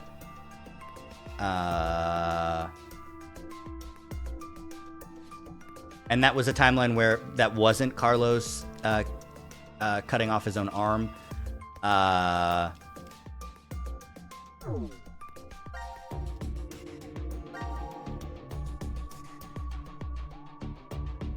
Let's see, they had to jump at some point. Is this a jump? Carlos's promise, the boy in the ring, anthropic principle. It was like late in the timeline. Junpei's plan was to jump away. Press the button. The Ambidex game. The anthropic principle 1. Bonnie Hall problem. Get back. Okay, the boy in the ring was when Carlos and Junpei did that thing. I don't know which timeline Carlos killed. Because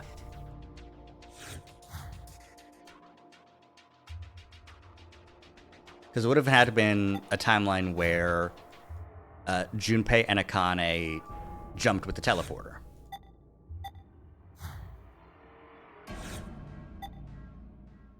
This was the timeline where they jumped afterwards, and this is where they got out. But where does this come from?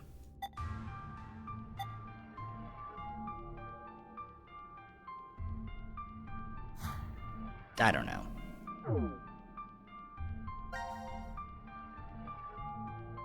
Hydrofluoric acid, it's highly corrosive. DCOM's management. DCOM is not a government-run facility, but is a privately owned company by a company researching space development. The company is largely owned by Free the Soul, but that detail is kept hidden from all knowledge.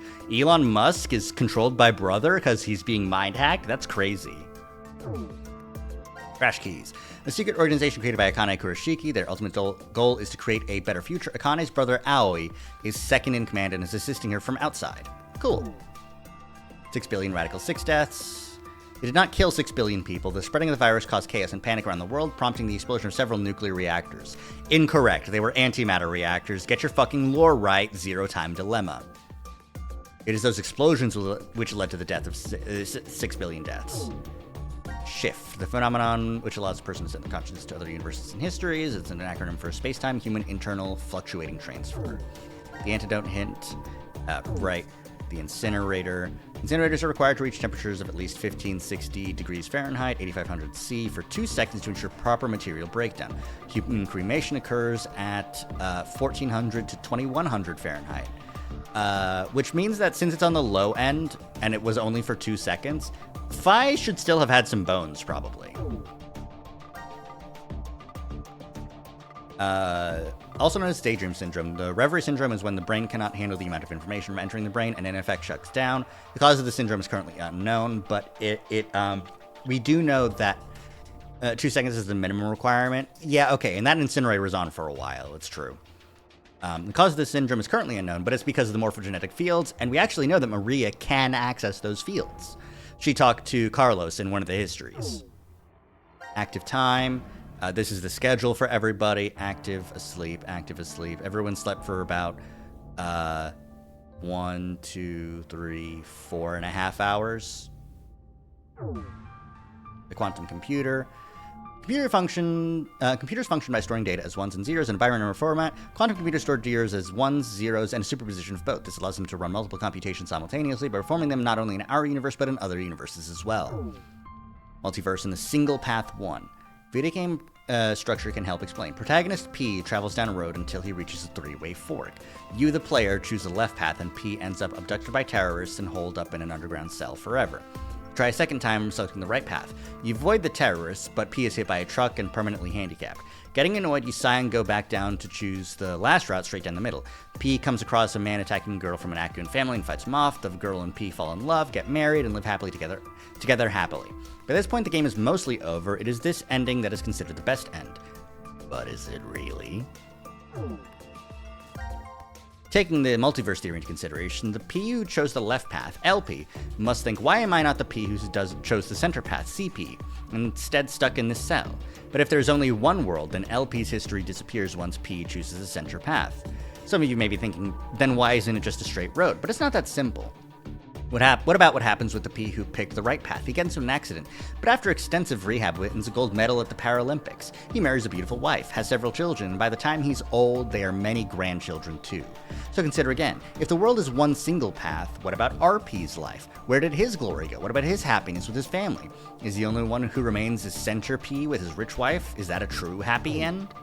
2 to 100 is a big fucking number. Cool. Monty Hall 1. It's not based off of the TV game. It's, I think the problem was known in mathematics, but the Monty Hall problem was popularized in pop mathematics, which is not a very big field.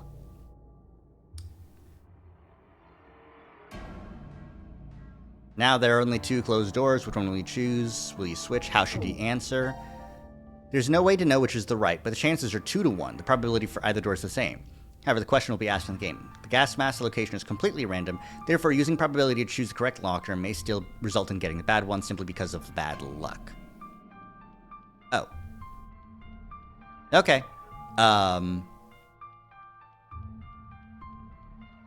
So you could have, if you swap, you still could have gotten it wrong because it's random. Central computer for the transporter is the nucleus. The input pod is in here. The output pods are here. The material tank is here. Where the air ducts go. There's just a room for Gab. A robot's name. A robot with a round helmet on his hand is named Sean. He has never been called anything other than that by those in the underground shelter. Huh.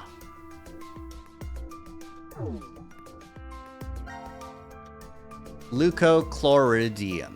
Parasite that uses snails as initial host and transfers to birds. The eggs originates in the digestive tract of a snail, then migrates to the tentacles. The leucochloridium causes the tentacle to take on the appearance of a worm or caterpillar, which draws the attention of birds. Once eaten by a bird, the parasite will lay an egg that leaves the body with the feces, which then becomes food for snails, and the cycle continues. What if the snail mentioned in Zero's story had a leucochloridium inside? Spinochordotes tellini. The hairworm is thin and long. They are hatched in aquatic environments, then eaten by water insects, and eaten by land-based bugs like crickets and praying mantises. Once parasite reaches adulthood, it can control its host, leading it to water to drown it. The parasite then escapes the host and returns to the water where it reproduces. The cycle repeats. Toxoplasma gondii, a single-cell organism with a width about 2 to 3 micrometers and a length of about 4 to 7 micrometers. Its definitive host is the cat. An infected rat loses its fear of cats. Okay. Metempsychosis. If metempsychosis really exists, what are the chances you are an intelligent life form in your next life, as opposed to everything else? Taking a number of things into account, everything else has a much greater chance. But if you were reborn as a duck, frog, or even a paramecium, there'd be no way you'd be able to know and recognize your own existence. In fact, it's not any different being a sponge or a rock. Being said, rocks and sponges don't have wills of their own, aside from a few notable exceptions. Like SpongeBob? Is this a SpongeBob joke? So you wouldn't care about your next life. Why would you? An example, you're in a totally dark room with a die in front of you. If you roll a 1, the light turns on, but any other number keeps the lights off. You can roll it as many times as you wish. So what will the dice number be when you see it? One, of course, because you can't see any other result. Another example, the whole world and everything on it stops in the next second. Everything a minute later, disregarding who would be the one timing this, it all starts up again. No one will even notice that time stopped. In other words, there's no point considering that 1 minute, as you can't say that it even existed. It's the same as being reborn a duck, frog, or yellow sponge. Okay, it is a SpongeBob joke. Got it. The die in the dark and the halted word. There are scholars who claim that if metempsychosis is absolutely true, you're guaranteed to be reborn as an intelligent life form.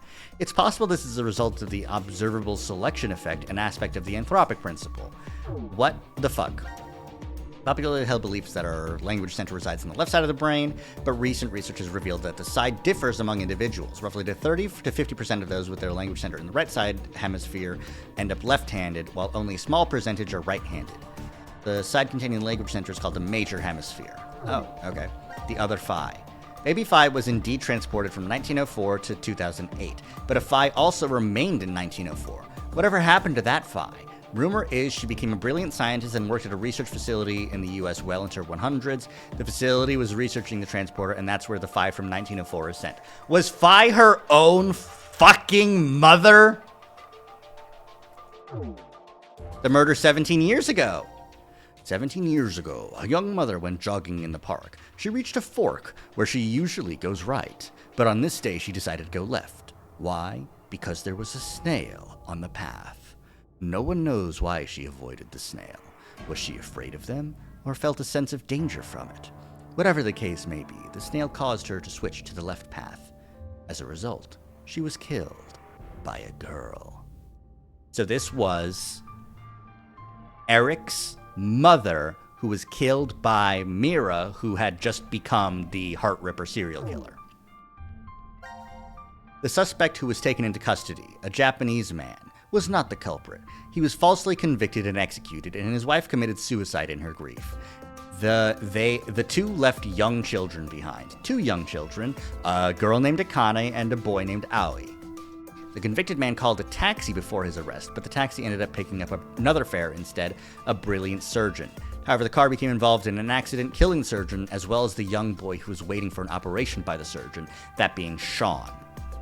If that snail hadn't been on that right path 17 years ago, what would have happened? Life is simply unfair, don't you think? Post-Apocalypse 1. This must be fate. Fate? Diana smiles weakly from the bed at Sigma's question. Don't you remember? You told me that yourself. Me? I never said it. If it really was me, then... Yes, the Sigma who is 67 inside. Diana shifts her frail hand closer to Sigma, and he gently grasps it between his... No! That's not what happened! Like... Based on our understanding from Virtue's Last Reward, Sigma got sent back in April. In April 2029. At that time, he was already in the Crash Keys facility with the 3 pods ready to go to the moon. He was not with Diana at his bedside. 22-year-old Sigma wasn't back yet! The Sigma before her is not the one who was trapped in the shelter. It's the same body, but a different consciousness. On April 13th, 2029, Sigma was at the headquarters of Crash Keys, his eyes and arm replaced with the robotics one. There, the young Sigma returns to his body from 45 years into the future and begins to carry out Akane's instruction. How many years has it been since you came here, Diana? Oh, wait a minute. Oh, okay, sorry. No, this is 22-year-old Sigma and older Diana at the bunker on the moon as Diana is dying. Okay. Now I get it. The young... Yada. How many years has it been since you came here, Diana? A little over 3, I think. I followed you here in May 2029. A violent coughing fit takes over after she speaks. Sigma helps her sit up and softly pats her back until it subsides. Why didn't the medical pod work? I told you, it's fate. Diana's skin is deathly pale, but her eyes still shine with life, just like a child's. I've always dreamt of coming here. Did you know that Diana is the name of the goddess of the moon? I've wanted to do this ever since I was little, so I'm perfectly fine with dying here. What are you saying? I've been able to spend the last 3 years living with you, Sigma. I have treasured every moment. Sigma lowers his head, his expression pained. Please don't make that face. You don't need to be sad. In the year 2074, you will shift back to Christmas 2028, and the next day, Old me will head to the decom facility in the Nevada desert and meet you. Diana nods. Sigma closes his eyes and shakes his head. It's not it. I mean, I'm in love with the you. His declaration stops as Diana's lips close over his in a kiss, and the rest of his words are lost. After a moment, Diana murmurs, it must be a wonderful future. The future where we found each other in 2028. Sigma holds onto her tightly. Aching, heartfelt sobs echo within a cold, silent world. Brutal. Sad. Sag. Post-payoff Carlos. The day is bright and clear. A girl in a white dress strolls along the beach, the wind tossing her long blonde hair playfully. Up until a half a year ago, she had been confined to a bed! Carlos's eyes still tear up every time he sees her smile.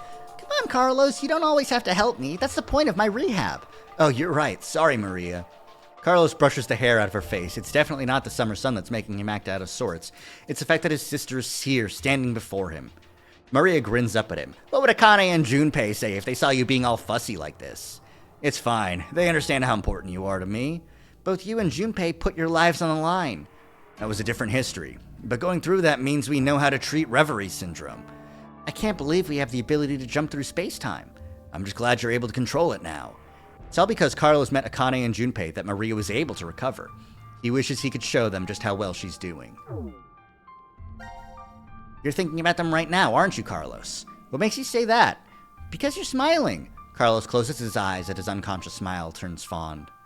They're just about your age. It kind of feels like I gained a brother and another sister. You are going to their wedding, aren't you? This is post-payoff. Oh, this is post-payoff.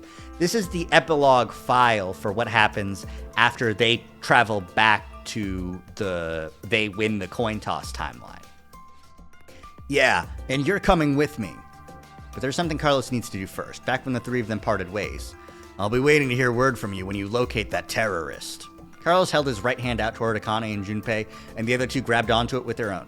There was no way of knowing if Delta was telling the truth, but if he wasn't, one fanatic would kill off all of humanity. Akane and Junpei vowed to find this person, and Carlos offered to help. He can still feel the strong bond between the three of them, their hands clasped together tightly. I suppose we get used to talking more before the wedding, huh? Holding her hair out of her face, Maria reaches out to her brother, who takes her in hand, and they continue walking down the beach. The same blue sky above them stretches over friends Carlos knows he can rely on. Junpei sits upon a white sofa somewhere within a secret location of crash keys, twiddling a pen and sighing. What else should I say? Laying on the table in front of him is a half-written letter. Suddenly, Akane pops up behind him. What are you doing, Junpei? She playfully teases. Gah! Junpei dives for the letter, but she snatches it from his fingers and begins reading. Let's see. Carlos, without you, Akane and I would have never gotten together. Thank you. Is this an invitation to the wedding? No, it's most definitely not. He makes a quick grab for the paper, but Akane quickly moves it out of his reach. It's just a progress report, Junpei mutters. Yeah, I mentioned the wedding, but the date hasn't been set yet. I made a promise to you and your brother. We wouldn't get married until we've dealt with the fanatic. Akane's face flushers bright red. She hastily hides her face behind the letter and goes back to reading. I'd like nothing more than to get the approval and blessing of our old friends and those of you we met 6 months ago. Eyes wide, Akane glances up at Junpei. He avoids her gaze, awkwardly scratching the back of his head. Huh. You know, there's a history where I keep searching for you. Even after I'm old and craggly, it still exists out there somewhere. And when I think of that, a sharp pain jolts through Junpei's face. Akane's pinching his cheek. Ow! That hurts! What are you doing? To prove to you that this isn't a dream, Akane giggles. You still can't believe we're together like this? Junpei shakes his head. You've changed a lot, Junpei. A half a year ago, you were never this honest. It's like, how do I want to describe it? Like a dream? Huh? Junpei leans in and quickly pinches Akane. Oh, now you've done it! She darts forward and goes after Junpei with both hands, getting in a pinch wherever she can, and Junpei does the same. Once they start laughing, it's very hard to stop, and they keep going until they're out of breath. I guess this is all thanks to Carlos, too.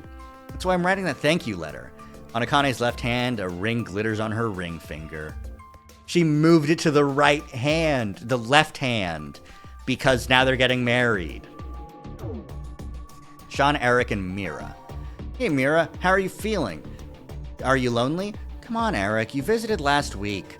Eric smiles wryly and reaches out to Mira with his left hand. Mira does the same, and their hands with matching silver rings align on either side of the plexiglass window! Go to jail, you serial killer.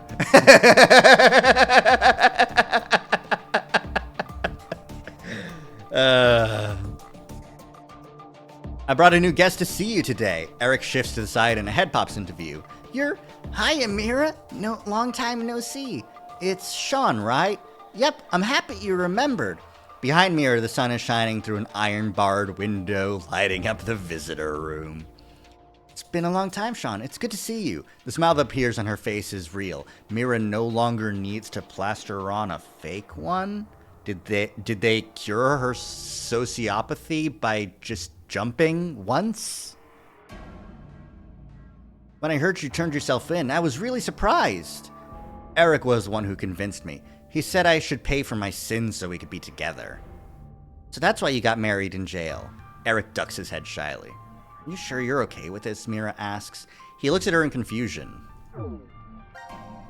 Don't you regret marrying me? I did carve your heart out in another history. Isn't that what you said, Sean? Yeah, you did. Eric looks Mira straight in the eye. I've already told you this a bunch of times. I forgive you, no matter what happens. Besides, you haven't killed me in this history yet, right? Yet. Mira's lips twist wryly. But the Heart Rippers killed people already. So many. Sean, stop it. Eric turns angrily on Sean, and Mira's face falls into a frown, but Sean continues speaking. You've turned yourself in, Mira, but that doesn't mean you've paid for all the crimes you did. I doubt the family and friends that were left behind would forgive you, even if you were put on death row. There's no way you can clear all your sins here. Mira grits her teeth. But there is a way to clear them. Well, not what you've already done, technically. You'll have to pay for those your whole life. That will never change. But maybe you can in another universe. Suddenly, Sean's fist crashes through the plexiglass window? Ah! Mira jumps backward while Eric is frozen in shock. What are you? Eric can't even finish before Sean moves. Jumping through the broken window, he kicks the outside wall of the visitor room, causing it to crumble and reveal a giant hole. An alarm immediately starts blaring and police officers rush into the room, but Sean drives forward and takes them all down in the blink of an eye. He holds his hand out to Mira. Let's go. Go where? I know where the transporter is being stored! You're saying we should go change history? Eric finally stutters. Sean nods to stop young Mira from committing murder. Mira, I'm pretty sure that's the only way you can clear your sins. Mira stares out through the hole in the wall at the horizon extending beyond.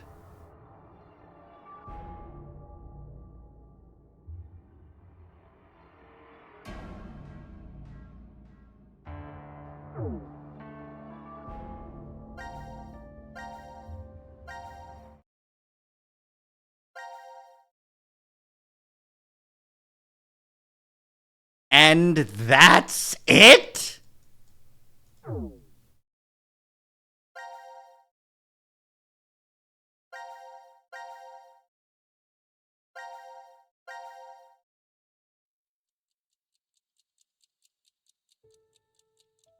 And let me just double check. Still 100% complete.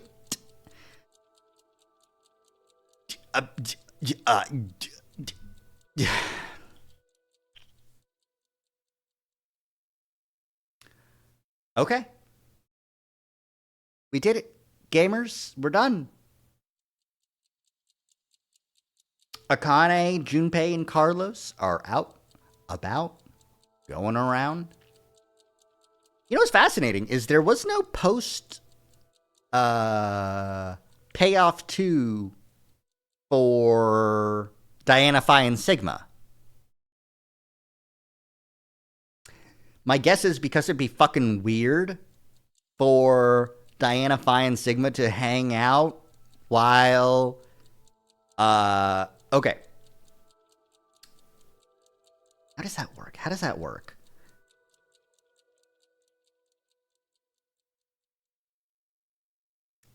Okay.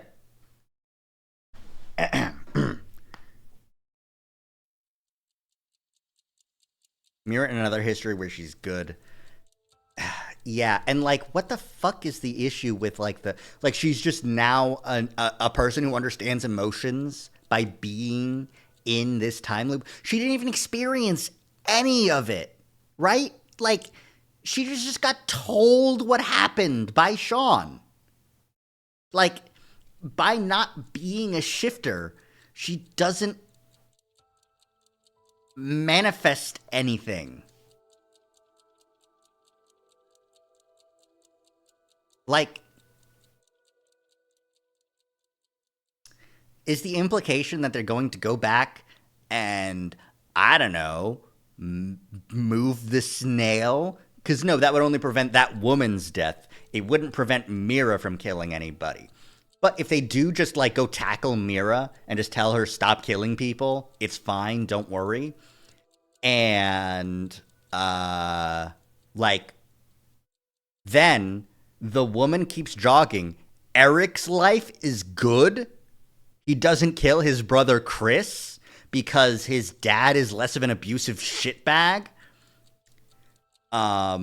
The Japanese man is never falsely arrested for that crime, meaning Akane Kuroshiki's parents are still around.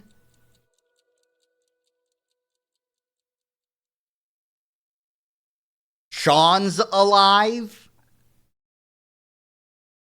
meaning you don't need to make a Robo-Sean. Sean just grows up and becomes an adult in this alternate history.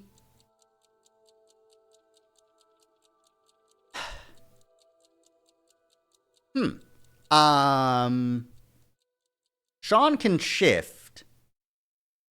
What happens if you send Sean's robot body in the transporter? Because they'll live happily ever after until the nuclear apocalypse. What happens to Sean's body if you put it in the transporter and send it to a different timeline or history or like time? Who made the quantum computer? Did Delta make a quantum computer? Because no, he didn't. Like, okay.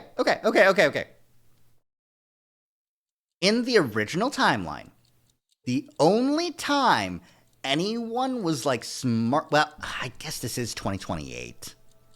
So it's in the future. It could have been a computer that exists. I guess. I was thinking that it had to have been technology from the future, which would be like information that Sigma has after developing quantum computers like Lagomorph, and then getting sent back, and then Delta mind hacks him, steals the plans for the quantum computer, and builds it in the... I also miss Lagomorph. Lagomorph was based. It's a good theory, except that it would have taken... like, old Sigma showed up in young Sigma's body in 2020, in December, on December 25th, which means that A, Delta would have needed to have been there, like, when old Sigma came back, which means he would have needed to have known in advance when old Sigma would have come back. And because he can't shift, he should not have knowledge of future events. There's so much room for fanfic. There is. The issue is that, like, in order to make a good fanfic and in order to make a good resolution to this story, you need to retcon some things that happen in canon, because this game is not satisfying.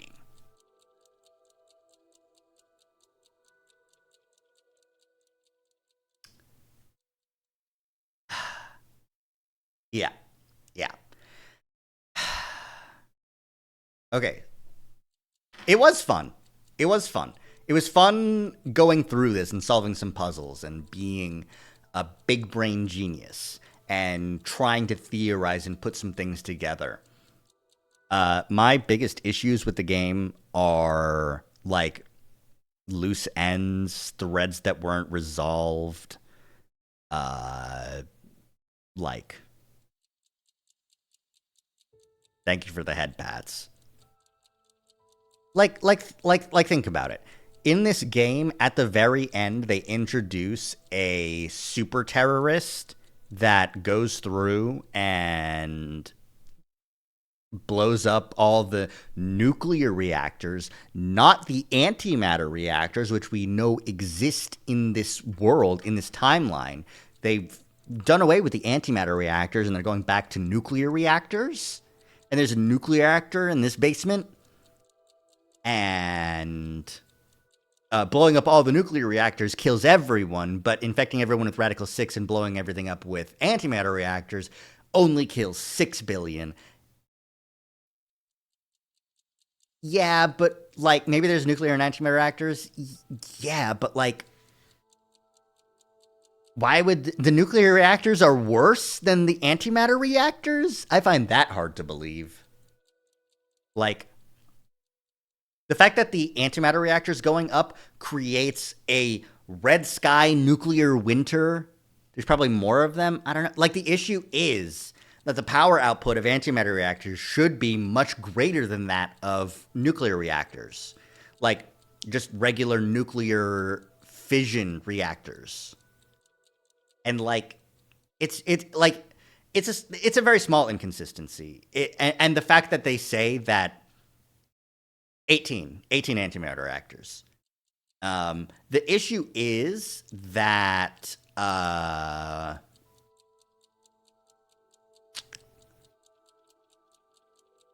even in the files in this game, they say that the nuclear reactors go up. It's probably a translation issue or a lack of continuity. They say that even in the Radical 6 timeline, it's nuclear reactors that go up. But then they introduce, like, this super terrorist that's able to just go around and blow them up without Radical 6 as part of one attack. And we're all just determined to save the world now, so we just assume that it'll happen.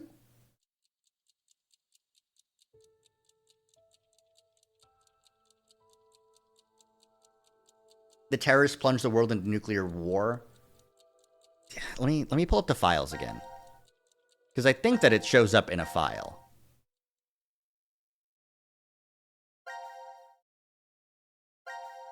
Just go to this Contagion ending.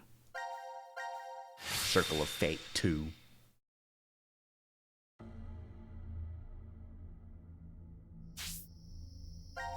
I'm 90% certain that this file's just around here. Bada-bing, bada-bing, bada-bum, bada-bada-bada-bee, ba-ba-ba.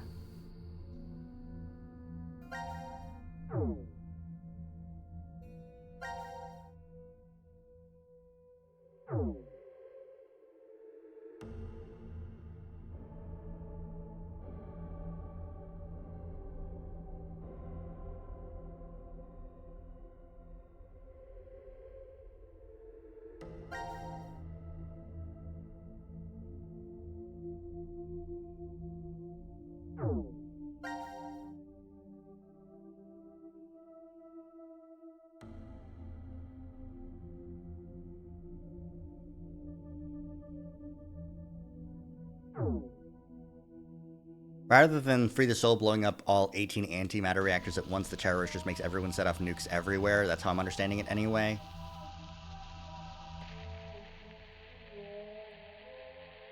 Also, they have these post payoffs, and they don't show, like, if they killed that old man. Why was that old man immortal? Was brother alive in 2074? Like, theoretically, yes. Where are Clover and Alice? If they're gonna get sent back to which 2074? The Virtue's Last Reward 2074. Because in that timeline, there is a brother there, because brother can't shift. But brother is there because he sent left from the Myrmidons to be Dio in the AB project to stop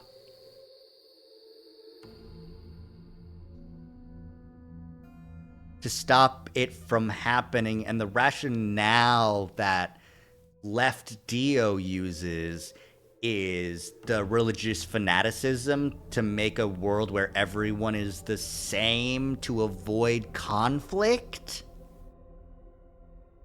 That's just completely ditched for, yeah, I was lying to everyone. I just wanted to stop one terrorist from killing everybody, which I know is going to happen because, again, he just goes, I know what's going to happen because I can mind hack people. But no, the fuck you don't! That's not how knowing future events works! So the cult was just a means to the end, and in the bad timeline, Brother was just like, okay, let's roll with it. Theoretically, I don't know. And Akane shows up to the Free the Soul meeting and does something there that...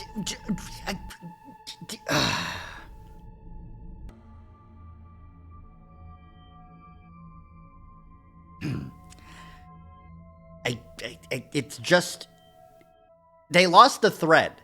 They kept on trying to one-up themselves, and they lost the thread. Like,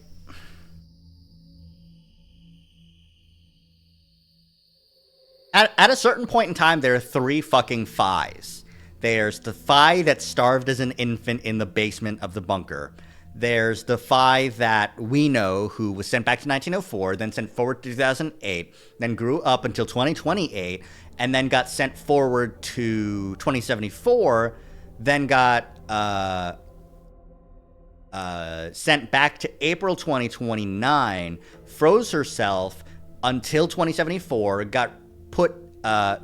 her consciousness got kicked back out, back to 2028 to participate in this game, and she hung out with 67-year-old Sigma, who is her father, and Diana, who is her mother, until she got incinerated, until she got Diana and Sigma together, and then they boned, and then she got born, and then she got sent back to 1904. And then that whole process repeats until she ends up in the Contagion ending. And then she gets infected with Radical 6, manages to escape, is brought to the hospital, and infects everyone else with Radical 6, and then goes to Akane's Crash the Keys site to freeze herself, and then her consciousness gets sent back to 2074, where she meets Kyle Klein, and they talk, and who the fuck is Kyle?!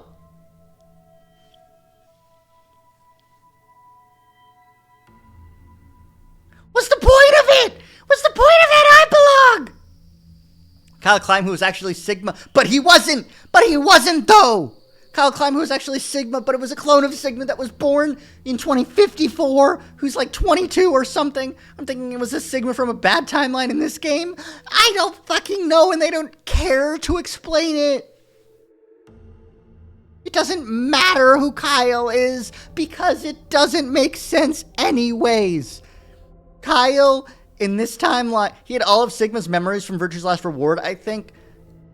Yes, but, like, Akane in that epilogue says to Kyle, hey, we can't tell you anything about what happened in the bunker because do you really think you're Kyle? You are gonna make a big impact on what's happening in the future, past timelines, or some bullshit like that. Like, I don't think it can be Sigma. Like, it has to have been, like, Delta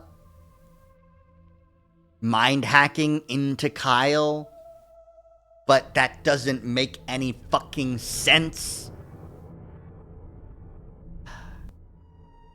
Is Delta supposed to be the player character?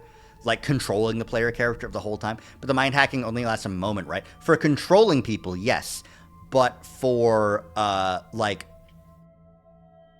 reading people's minds?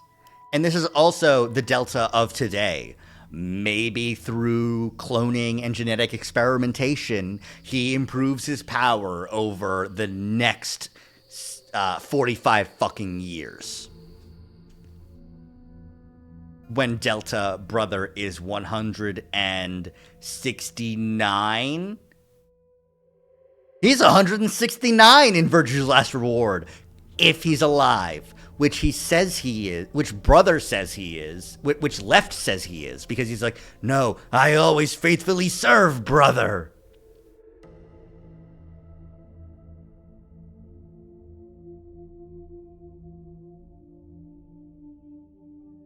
I think one of my favorite things from Virtue's Last Reward is how it got easier and faster every time to trick Dio into revealing that he's Left and he's one of the Myrmidons, and he killed Akane Kurashiki. Right? Like, because each time Sigma gets more information and gets, like, he's like, no, I know you better each time, and I know you're just gonna admit if I tell you that I'm actually a secret Myrmidon who was sent to spy on you. One of the routes you had to do it 4 times back to back, and it just got faster and funnier each time. Versus in this game, there's an old man that you never know is there.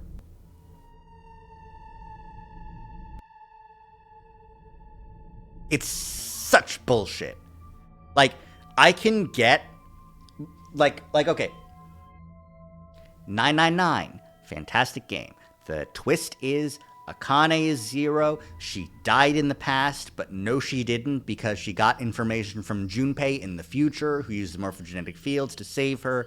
There's time travel bullshit, but it all comes full circle, and there's no contradictions. Alice shows up at the end. That's a big twist. And no one knows what the fuck that means.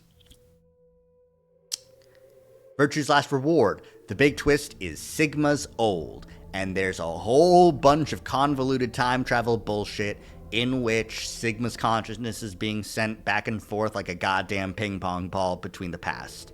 Also, there was a outbreak of a virus that killed 6 billion people.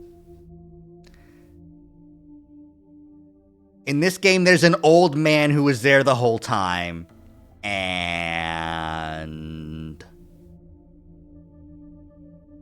it was Diana and Sigma's secret twin child that's actually Phi's brother that was sent back to 1904 and is psychic and can read minds, but can't shift to different timelines, and was experimented on by the Germans. And his timeline is a complete fucking mystery. You'd think that him being born in 1904 would have had some sort of correlation to some bullshit that happened on the Titanic in 1912. But no, they just give up on the Titanic.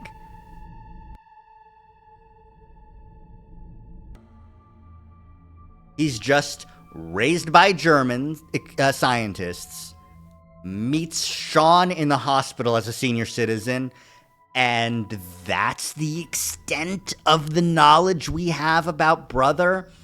Well, we also have that he was adopted by a family, and that family had a biological brother named Left, a biological son named Left, who they raised with Brother. Their parents were killed right in front of them, so then Left and Brother had to fend for themselves for a while, and then Left died due to some bullshit, which made Brother skulk for a decade or two, and then decide that the only way to prevent hatred and conflict was to make everybody exactly the same, which is why he created the Myrmidons, and which is why he made Free the Soul, a religious cult that hopes to make everyone's physical appearance exactly the same to avoid conflict and misunderstanding. Except that's all bullshit! I don't like what this game does to the previous games' stories. I just, like, you can see why I'm frustrated, is because the retcon that Cradle Pharmaceuticals was being controlled by a secret religious cult, fine, I can take that. Gentaro Hongo is being manipulated by a psychic who can access the morphogenetic fields. Great. Fine. I can deal with that because we've already established the morphogenetic fields. Then brother can't access the morphogenetic fields. He can just mind hack people by reading their minds and controlling them for a moment. Where does he start cloning people? Where does he get all the money to access this bunker shelter?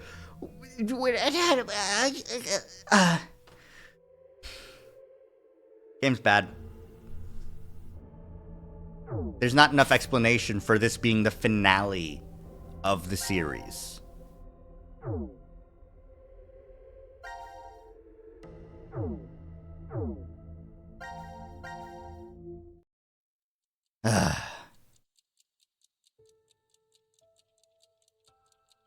On the one hand, though, it is nice to see that Junpei and Akane got a better ending. Thank you for the head pats. But yeah, it was nice to see Junpei and Akane get together and be friends again, be more than friends. It's cool that Carlos got his sister out of the Reverie Syndrome. Did Junpei and Akane tell other people? Because apparently the Reverie Syndrome was like a big thing. Like it was happening to a lot of people. Did they tell other doctors how to cure Reverie Syndrome, that they just are trying to access the morphogenetic field? Like, there's a lot of people who are currently locked in. It's implied, but like Akane knew beforehand and wasn't telling people, right? She's like, oh yeah, Reverie Syndrome. I know that. That's the morphogenetic fields.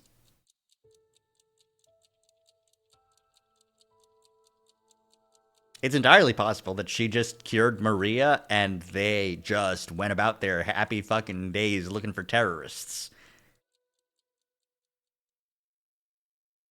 They helped cure Maria and it was becoming a widespread thing.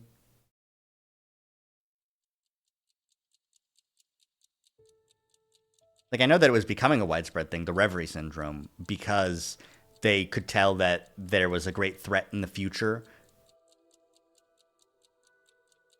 Yeah. Like, I don't know. I don't know anything. Sigma... Like, okay. Sigma, Phi, and Diana. What do they do post-payoff? Like, be stopping the terrorists would also cure Reverie Syndrome? Possibly, since there would no longer be any super huge danger at the end of the road. Another thing is, like, Diana, Sigma, and Phi post-payoff. Like, Sigma's mind gets sent back to April 14th, 2029, in the history where he doesn't succeed. But only that history is that specific shift. And he has to continue on to make the AB project happen, meaning 22-year-old Sigma, in no circumstance, gets out of this without going through the 45 years on the moon and meeting Diana and falling in love when she dies and then Akane shows up. The AB project has to happen for Sigma no matter what. When he time travels back as a 67-year-old man, that Sigma gets to go on living happily in that timeline. 22-year-old Sigma never comes back to a happy timeline. Because the 67-year-old Sigma that gets sent back to the future is the one that failed. So that means that that's the only swap that happens. So 67-year-old Sigma, Phi, and Diana go off and join Crash Keys and try and stop the terrorists? live together happily as one fucked up family?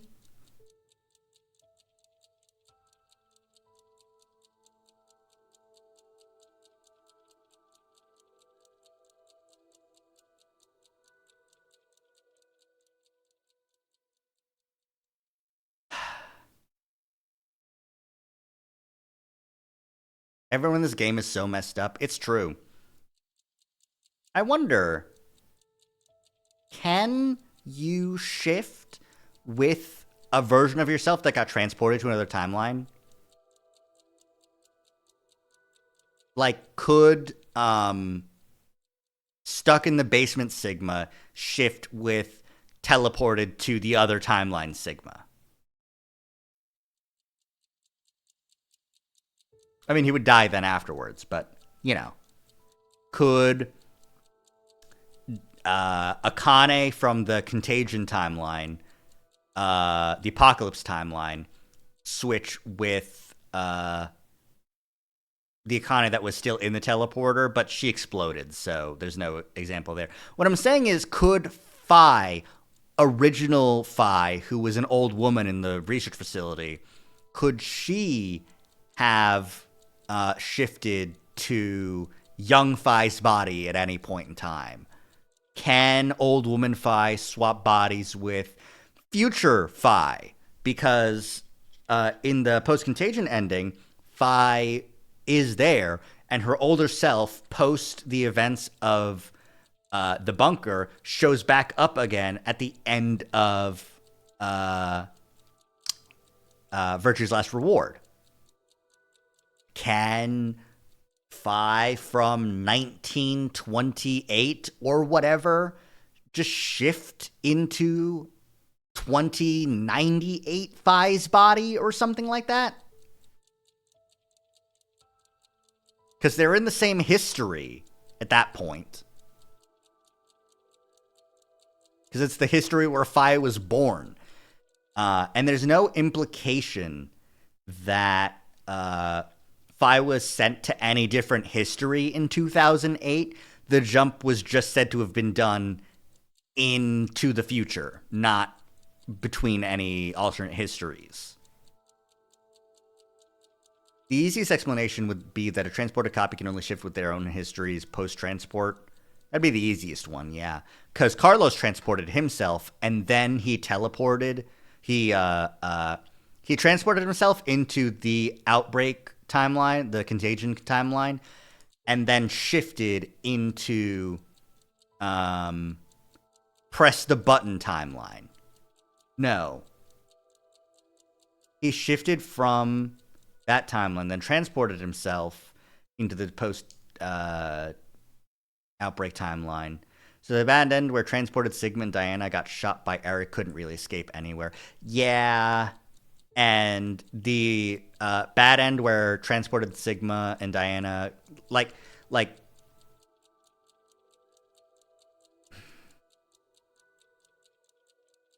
yeah, any of the transported copies that we see, they don't get shifted as far as we know.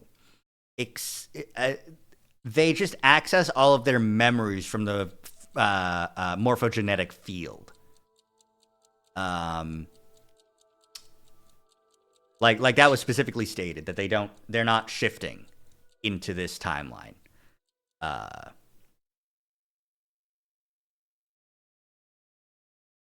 Carlos didn't transport to the virus timeline like Akane and Junpei, right? No, he was still stuck in the cut off arm timeline, and then he found out information about Sean and found out who Delta was and shifted to the Press the Button timeline when he got shot by Eric. And then when he pressed the button timeline, he ran to the transporter and transported himself to the virus timeline using a different transporter 10 months earlier so that the transporter would still work to rebuild Akane and Junpei in that timeline. And doing so, he got out of the bunker and managed to mount a escape operation a rescue operation when they were going to get out. So he saved them. Except he thought that he was saving them so that they could tell Maria how to get cured of Reverie syndrome. He had no idea about Radical 6. So he didn't stop it from happening 10 months in the past. I'm sick of this game. I'm sick of it. Sick of it! All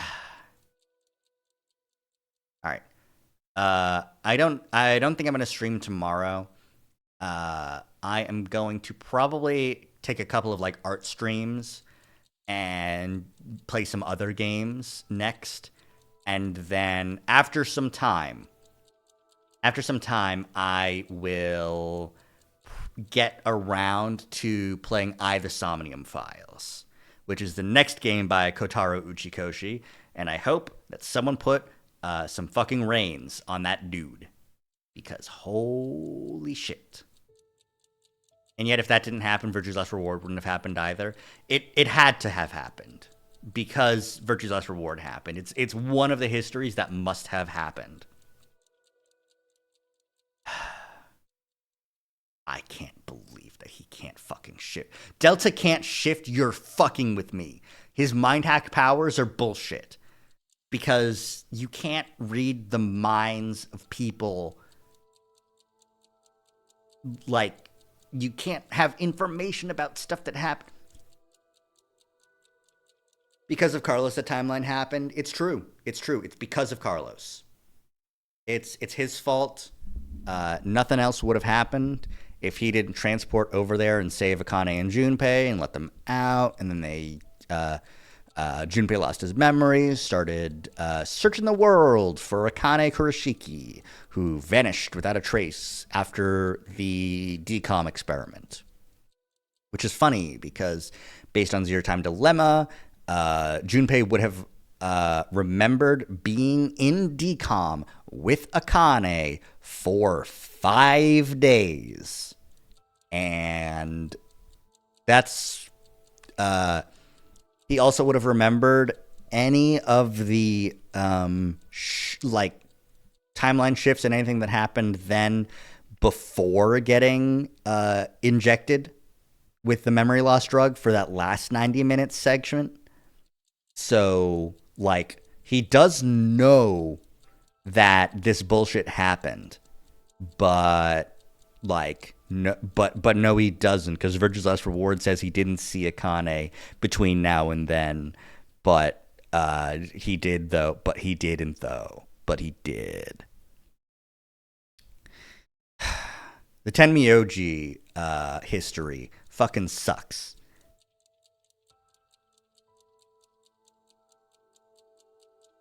I think it's neat, all the different X passwords, but yep, fucked up.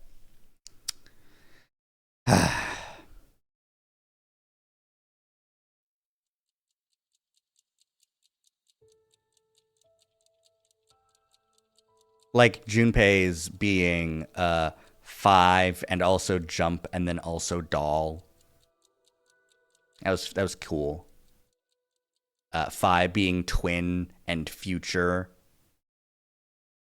And probably more than that.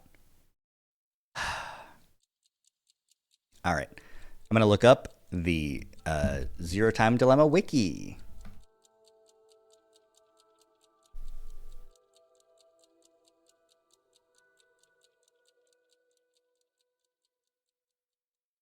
Do.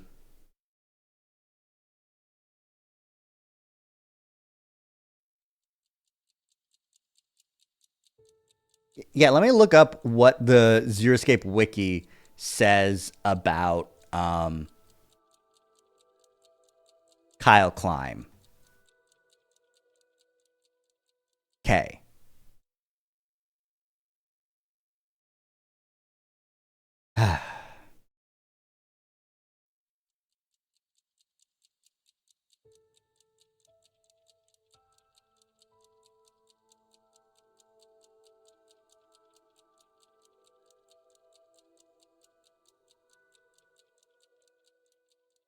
Kyle's body, not his consciousness.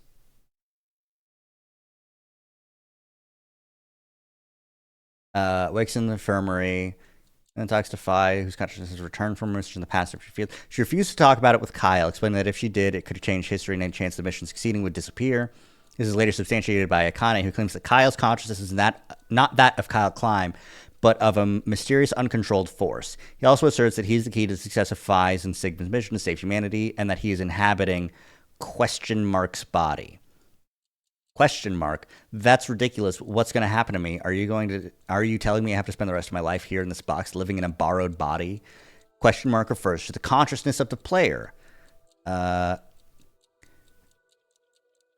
Is consciousness that resides inside Kyle Klein after switching places with his consciousness in the non-canon Another Time novel scene.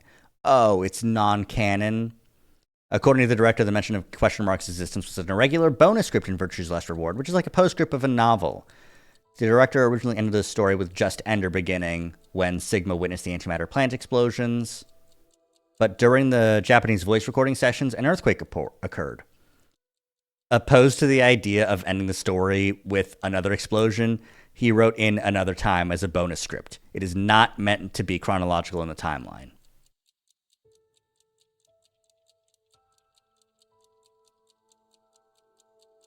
However, it's not necessarily completely non-canonical. The player could be seen as a force that appears in all 3 games and manipulates the decision of the protagonists by mind hacking them.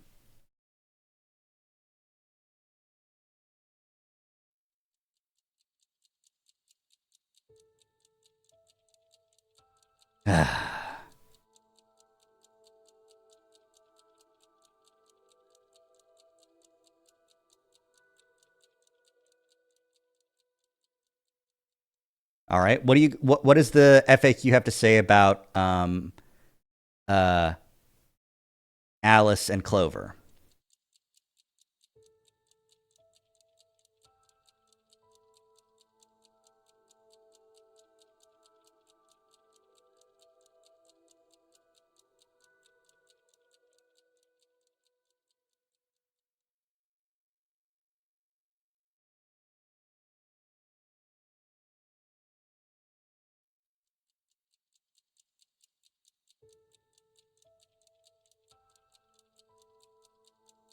I appreciate that there are some things that can be explained and reasoned out using the canon's lore and mechanics, even if the fans have to do it.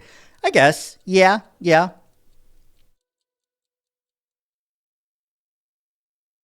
Oh, right. Okay. Hey, Vanilla. If you don't need to send them to the future as part of the AB project plan, then just don't freeze them for 45 years and just let them out. Just let them out. Just let them out. Alice and Clover get out and they wake up. They're like, who kidnapped us? What's happening to free the soul? And then Akane goes, don't worry, Carlos shot them. And they go, who's Carlos? And then they're like, it's a long story.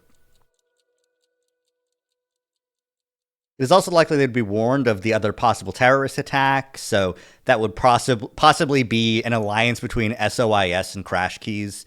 However, the above is merely a probable theory. Just let them out. Just don't freeze them until the future. If the AB project never has to happen, then don't fucking kidnap Alice and Clover. Well, I mean, you already did, but just let them out.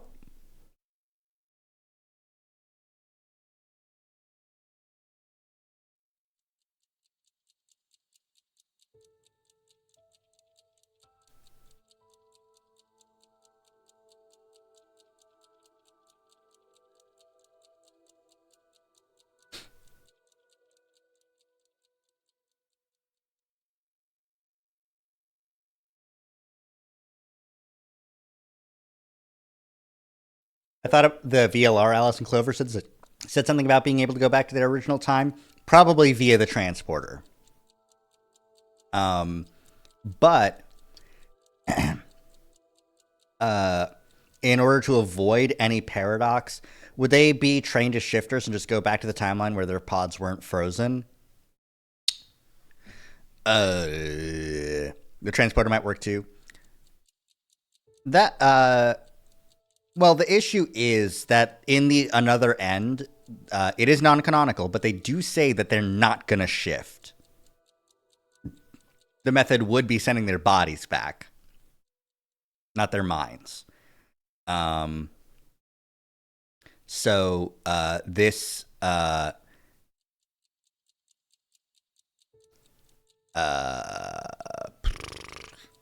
so it would have had to have been the transporter. The transporter wouldn't work either. I mean, it could have. You just have to wait 10 months. Because in that final timeline, a version of them would still be stuck on the moon. Correct. However, in their dialogue, they say that the way that they can get back without causing a paradox would be Schrodinger's cat. And that's all that they say about the matter. So my guess is that they would just, I don't know, kill the originals, the ones that got frozen, send back the copies.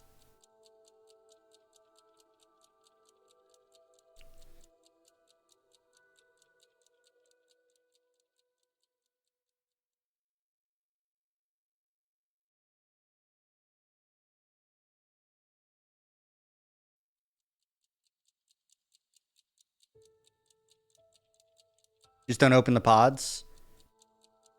Yeah, then they're either alive or dead in there.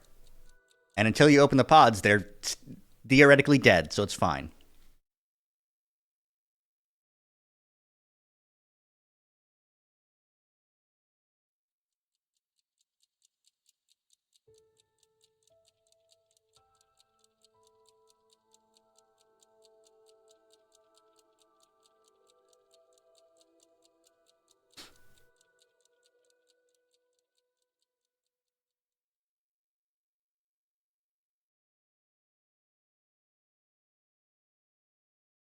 Yeah, I just don't know anything anymore. Go find Clover's Wikipedia page, or Clover's, do. Give me Clover. There we are.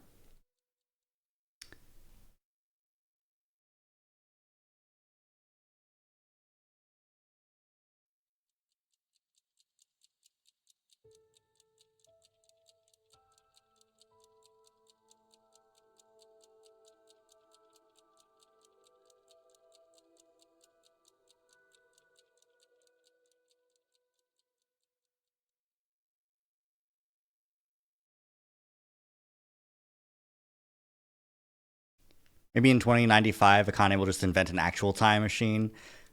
I mean, okay. Okay. Here's one. Here's an idea. In this good timeline, Delta has said like, oh yeah, I got rid of the transporter, the quantum computer. They're just not in the bunker anymore. Hey, do you want to shoot me?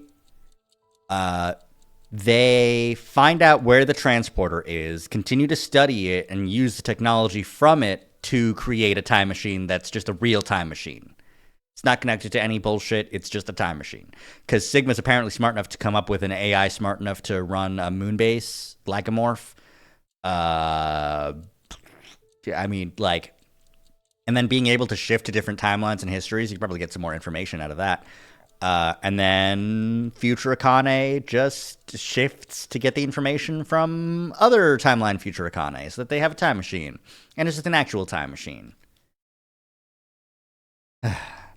One thing that is funny in this wiki is something that Lagomorph nicknames Clover Cleaver. And Lagomorph has information from Sigma and Akane. So Akane probably told Sigma at some point about the fact that she saw in one of the alternate histories in 999 that Clover became a hatchet murderer.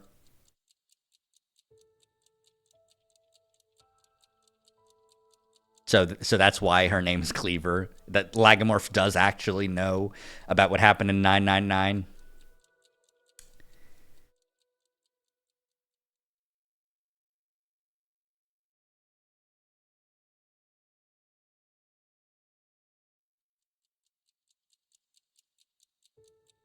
I miss Lagomorph. So true.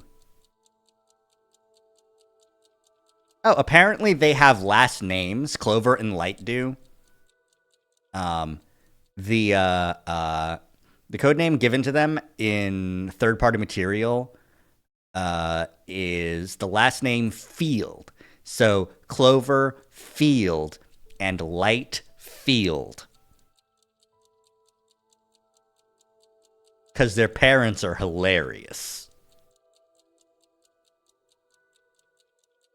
I'm shocked. I am in awe of the fact that there was nothing else about Gab in the game. The only thing about Gab was that he wasn't going to different wards. There's just a little tunnel in there with a little room and a little blanket and some food for Gab to hang out in. And then Delta shot the dog for no fucking reason? Why? Literally, why? Was it to incentivize the players to jump? To a timeline where Gab isn't dead? Because that doesn't make any fucking sense.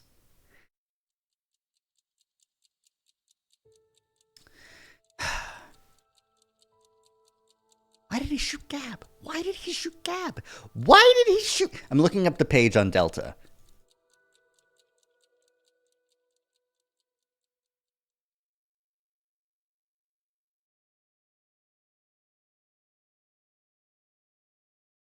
Why did Delta say it was a good thing he shot Gab? Yeah, no. I have two good things to tell you. One, check behind the bar. I shot that dog. Lol. Lamau. Delta, also known as Brother Q and Zero Two, is the main antagonist of Zero Escape series. He plays the role of the greater scope villain in Virtue's Last Reward, where he's referred to as Brother but does not appear, and is also the player character and the mastermind behind the events of Zero Time Dilemma. He also is founder of the organization Free the Soul, and by extension, the Myrmidons. It is implied he kept his true name hidden from Free the Soul and the Myrmidons, and uses his alias Brother. Biological son of Sigma Climb and Diana, Phi's twin brother, adopted brother of Left, an Esper, but he cannot shift. He can only read minds and memories of other timelines. He had a hand in funding the first Nonary game, which catalyzed 999.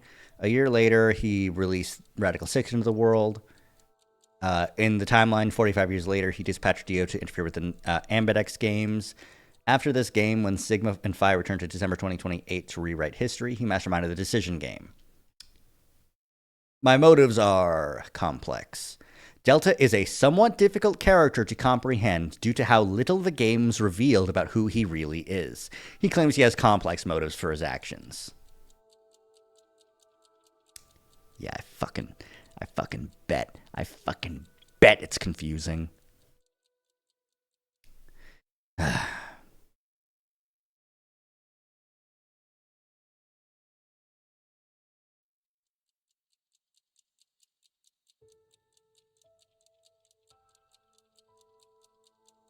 Sending Dio to take part in the AB game was essential to Akane's plan and probably Delta's plan too. Like,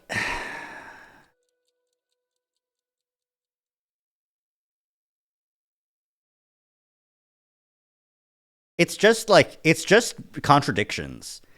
If Delta and Akane post ZTD were in cahoots together, God, that explain why Delta was like, you will come to the Free the Soul meeting where I'll tell you about our cool plan. And then he tells Akane about their cool plan, and Akane's like, well, I guess we have to, but I'm gonna hate it the whole time. That might explain the meeting, yeah. Maybe. Wait, Wait a minute. Wait a minute.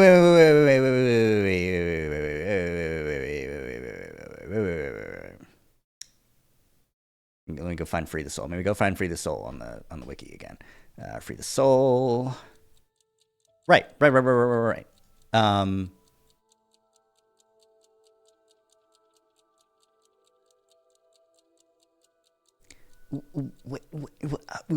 Huh?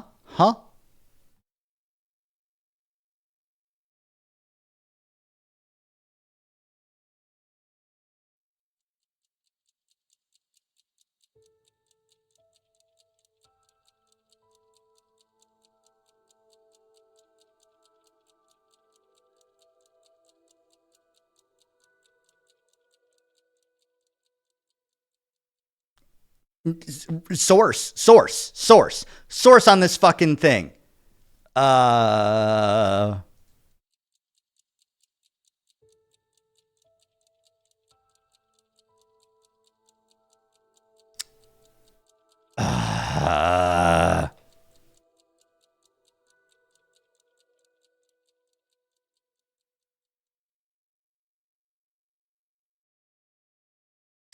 okay. This is all bullshit because it's from an interview. But apparently, according to that interview with Kotaro Uchikoshi, Lord Dashiell Gordain, when he bought the Gigantic, did also run Nonary games there on the boat. In a location known as there's a ceremony at the end where those who had lost the game were executed in a location known as the Hall of Ceremony. In the chapel, they prayed to the god they worshipped, presumably the god of Free the Soul. And in the Hall of Ceremonies, they offered up living sacrifices. The ceremonial robe Snake wears was used in those ceremonies. But that's bullshit. Like, that's bullshit, though.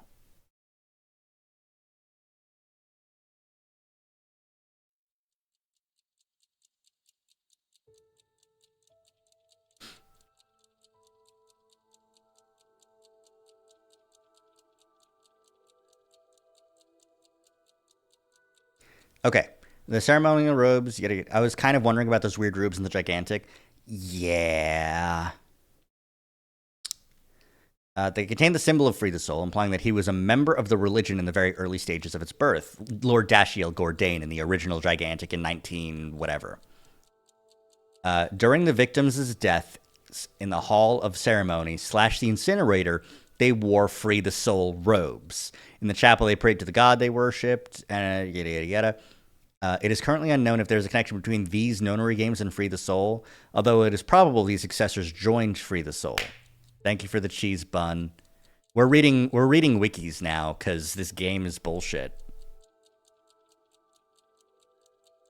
I should put this up on. Should I? Yeah, I beat the game, bun. You want to hear some bullshit? Are you ready for some bullshit?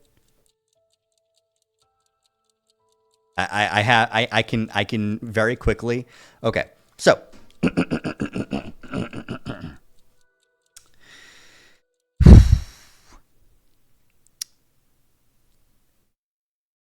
there is a guy born in 2006.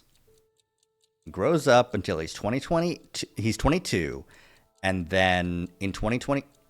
Should I start with Sigma? I guess Sigma is the most fucked up timeline anyways. Let's go with Sigma. In 2022, his mind gets sent to in 2028, his mind gets sent to the future. In the future, he wakes up and has to play some bullshit-ass games to train him to jump to different timelines. He learns how to jump to different timelines, and then his mind gets sent back to 2029. On April 13th, Homestuck Day. It's also the day a bunch of nuclear reactors explode. Whoops, sad. He grows up in this post-apocalypse world, and he flies to the moon and lives on a moon base and starts preparing for those games that he put his younger self through. And then when the Sigma from 2028 gets sent forward, Old Man Sigma gets sent back into the past with his young man's body. Young man, old man Sigma goes to a Mars test site in the desert and goes, hey, we need to stop. There's going to be a virus that's going to escape from here. And everyone goes, what? That's crazy. There's no viruses here. And Sigma goes, there's not. And then 5 days pass, and then they all get knocked out, and then they all got taken to a secondary facility where they all have to play in the decision game where they have to kill 6 people in order to get out of this bunker. So a bunch of bullshit happens, and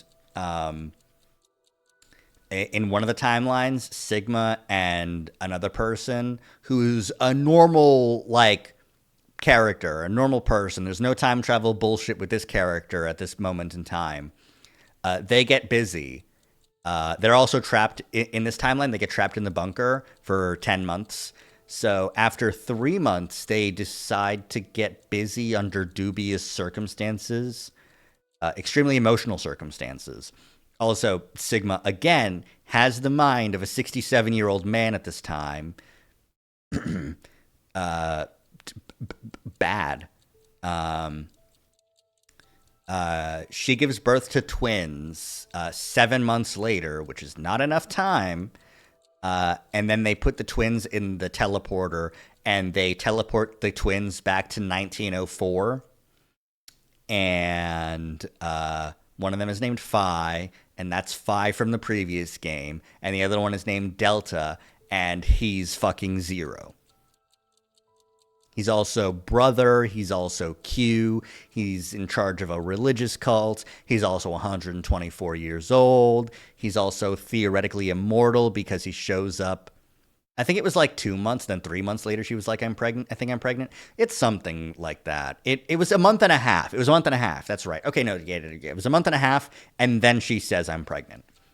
After another month and a half, which makes sense. That is enough. That's enough time. So Delta is born in 1904. He starts a cult at the age of 26 called Free the Soul. That being 1930. He starts this cult, and he also he has the psychic power to read minds and control people for split seconds. Born in 2029, raised in the 1900s. Also, Phi was also sent back to 1904, but then she was sent back to 2008 after some time. We don't even know how much time. She was just sent back to 2008. She grew up until 2028. Then she got her consciousness replaced. Her consciousness got sent forward to 2074. She played in the Nonary games with Sigma. Then she got sent back to 2029. She froze herself until 2074, where her consciousness got sent back to 2028 again. And when she was in her body in 2028, she joined the Experiment 2 to stop the release of the Radical 6 virus. And in one of the timelines, she ends up in an incinerator and gets fried. She gets burned alive. That's the timeline where Sigma and Delta get busy. Sigma and Diana get busy. Then they go to a different timeline where Phi doesn't die. And they make different choices, and they end up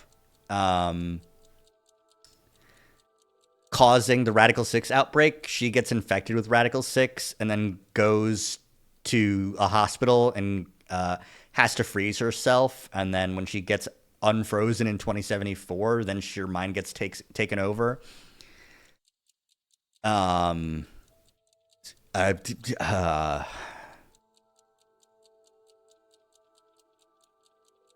the same timeline where she's conceived. Thanks, Mir.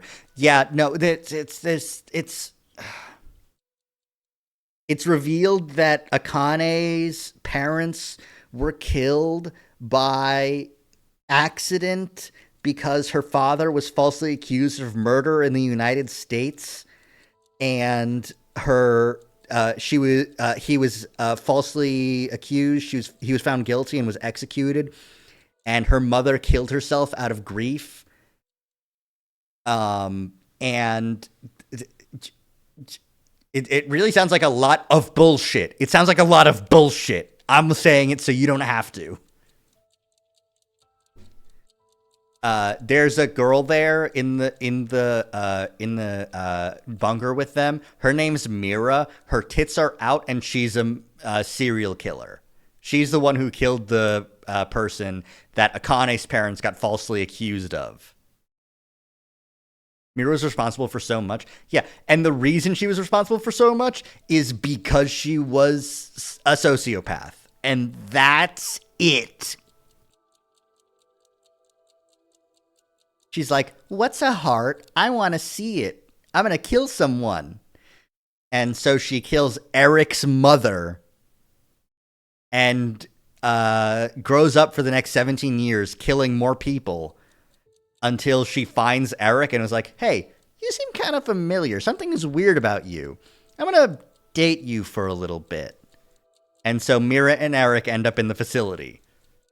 And at no point during the entire game does Mira or Delta or anyone tell Eric that Mira specifically killed his fucking mother.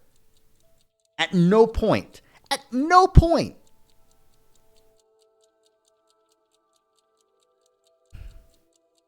The game's just, I'm just, surprise. Yeah, no. Only in the epilogue files. Even in the epilogue files, like, Mira's like, I'm a serial killer. And he's like, I know, but I still love you, babe. And she's like, do you, like, know? You know that you lost your mom to the serial heart, the Heart Ripper serial killer. I'm the Heart Ripper serial killer. And he's like, no, she just died. Normal. The guy who, Eric is so down bad. He's down bad because he was abused by his dad after his mom died. And then he killed his brother, Chris, and put his body in a lake. I think. Or something. I don't fucking know.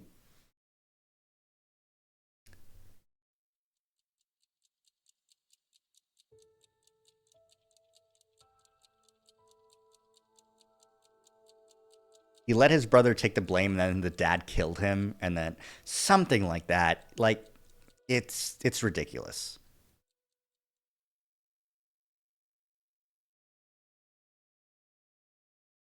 Yeah.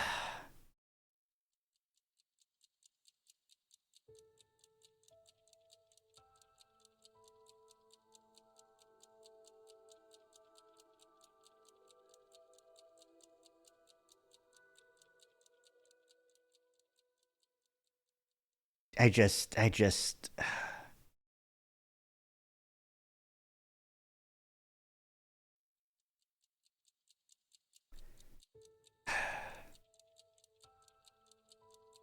Delta lived for at least 170 years.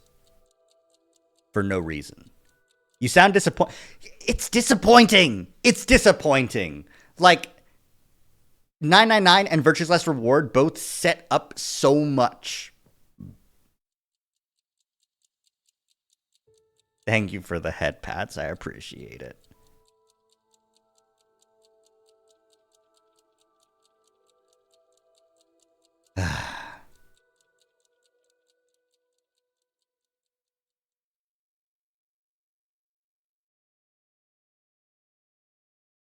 I just, like...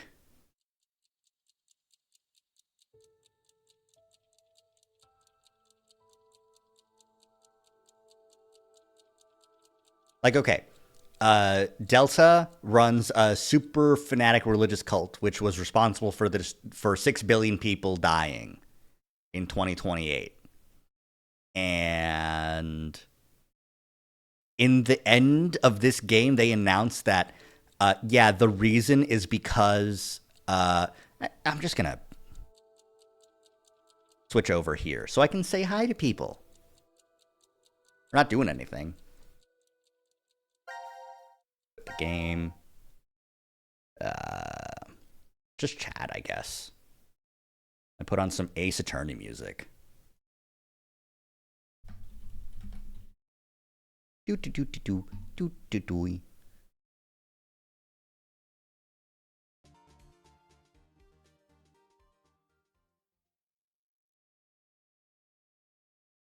Is it playing?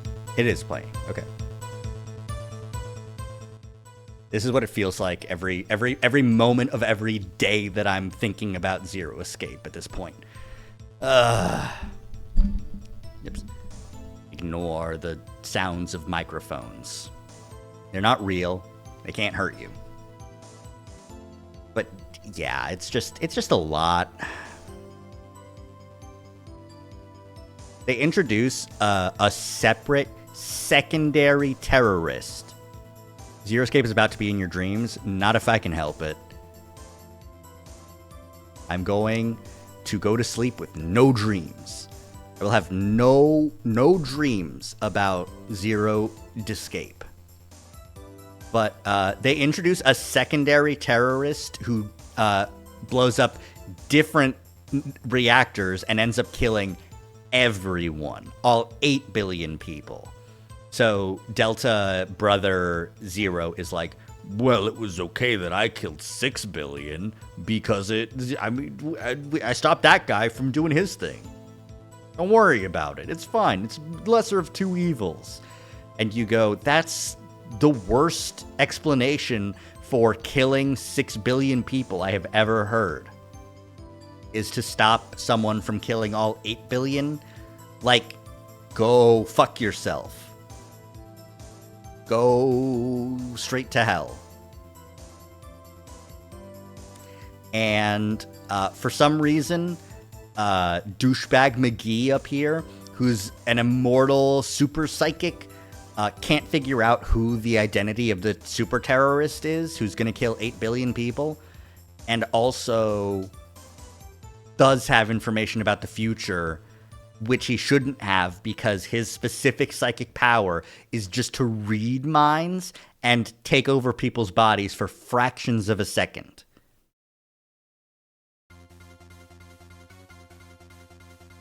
No. No. I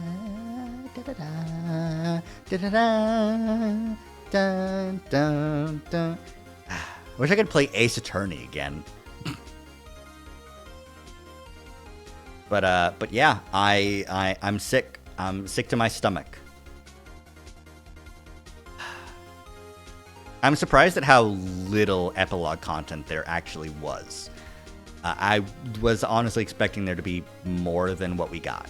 Though, I guess I have been talking for a while. Just about it, about everything that's been going on.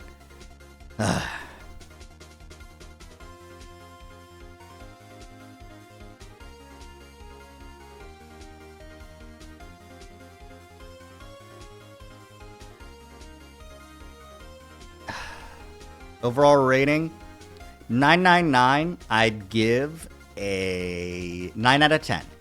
I thought that was a great game. The puzzles were pretty fun. Some of them were a little bit bullshit. The twists were okay to follow. They were pretty well explained within the game. I didn't have to worry too much about other bullshit. The twists were good. And the twist at the very end it raised a lot of questions, but none that were like related to what just happened. You know, it was, oh, is that the Egyptian priestess pharaoh lady? She's real? And the answer's no. But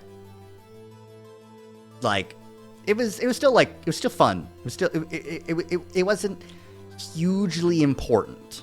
It was a side thing that was just like, whoa, wait, what's happening here? Virtue's Last Reward. I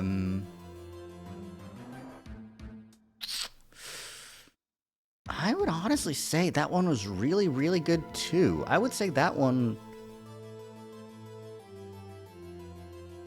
7 out of 10.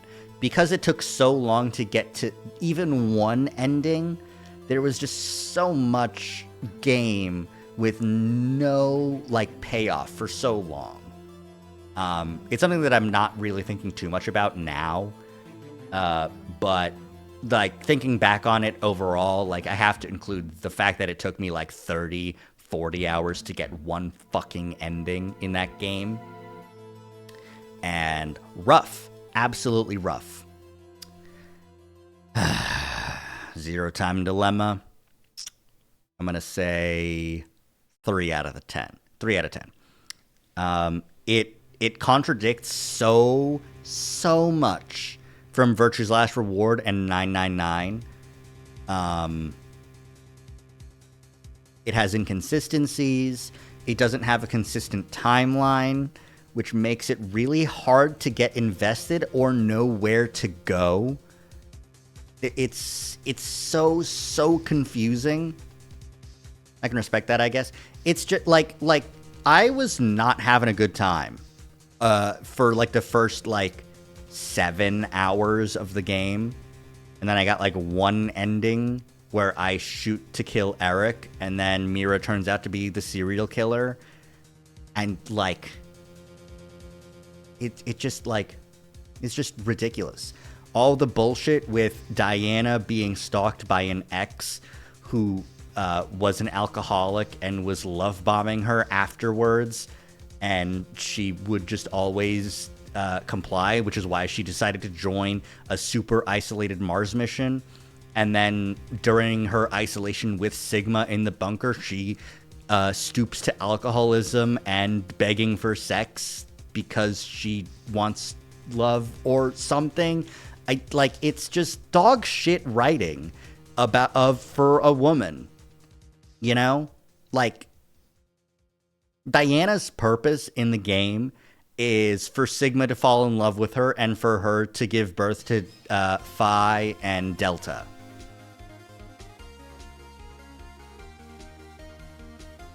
And to maybe make some decisions on if she's going to shoot Sigma or burn Phi, who at this point in time she does not know are her husband, baby daddy, and daughter.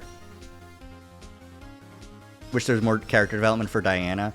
Like, we learn about her friend Rebecca, and we learn about her creepy stalker ex that in one single timeline, but like we get more development on Mira and Eric, and they shouldn't. Carlos being a shifter was able to learn more and do more, but Diana couldn't shift. She couldn't even shift. She wasn't even she was transported in one timeline, but like it's fucking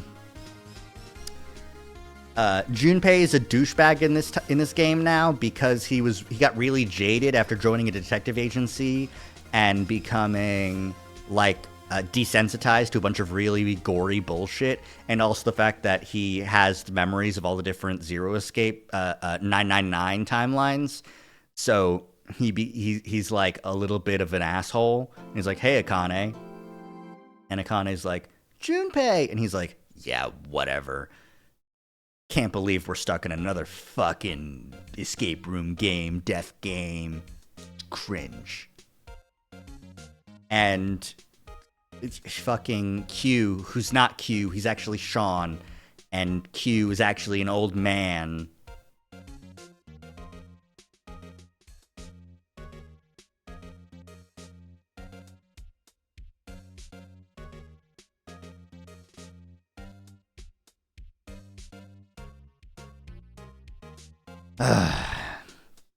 There's just and there's so many contradictions.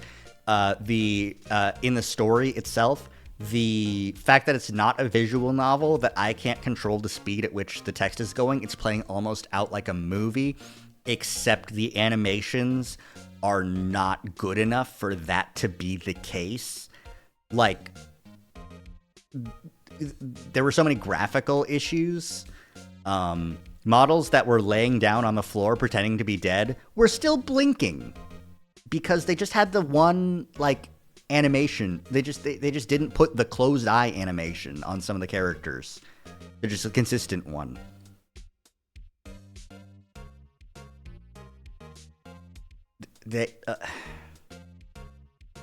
I had to pause whenever I wanted to think or talk, which made it a harder game to stream, which is definitely a very unique perspective on why I would give this game a lower rating. This game definitely has a lot of problems, but I liked it overall, although I'm also not the one who played it.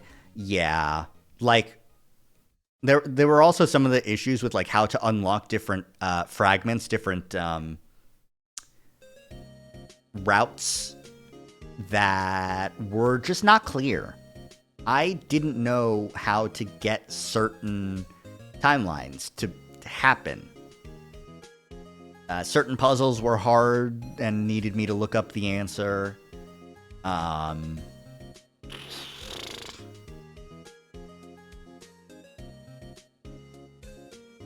Art style is definitely different than the previous games, which makes it a lot more jarring. This game was just released. Like, it was just straight ported to PC. It wasn't remastered or anything, given any sort of, you know, fresh coat of polish. But, I mean, like, you can only polish the animations of the characters so much. You can't polish the story being so fucking weird. One of, like, Carlos's plan at the end of his route is to pretend to sexually assault Akane and then have Junpei beat the shit out of him for trying to pull that shit, which based of him to beat the shit out of Carlos for trying to pull that shit, but also, why did you have to do that?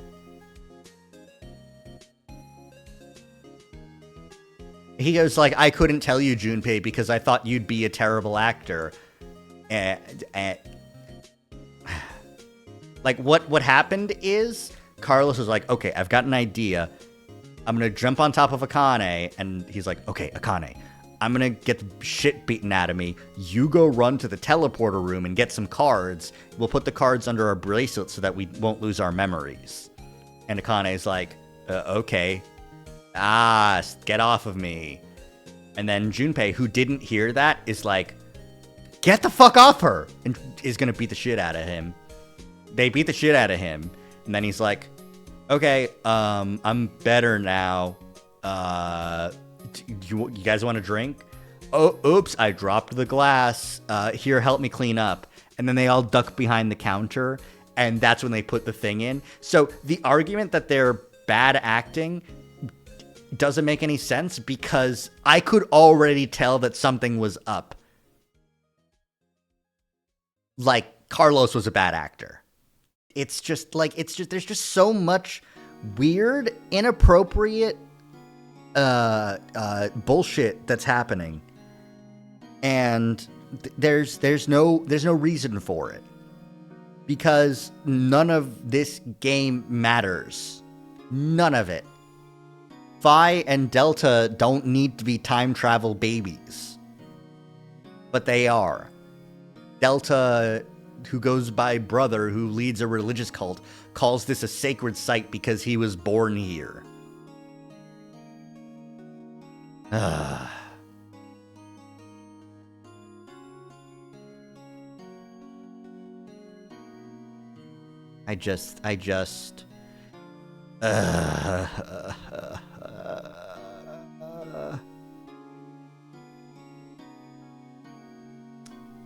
And then at the end, Delta's like, well, you got out. The game was a decent attempt at the concept they tried to pull off, but really sloppy writing at some points paired with weird visuals and disjointed. It could have been a lot better. Yep. I agree wholeheartedly. Like, there's so many disjointed narrative. Yeah. There are so many attempts to tie this into, like, probability and, if you're jumping into different timelines and you're making copies of yourself, then which one is the original, which one's the fake, what makes it so that you're the one who stays behind. Like Soma. Soma is a good example of that narrative. Like, you know, you jump around into different bodies through mind swapping, and your original body gets left behind or destroyed. And it's a huge part of the theme of that video game. There's also the Monty Hall problem. Probability. Is it better to kill 6 billion people? Is it better to give humanity a 75% chance of survival, or a 100%, a 75% chance of death, or a 100% chance of death? Which one's better? Except neither are better. You know?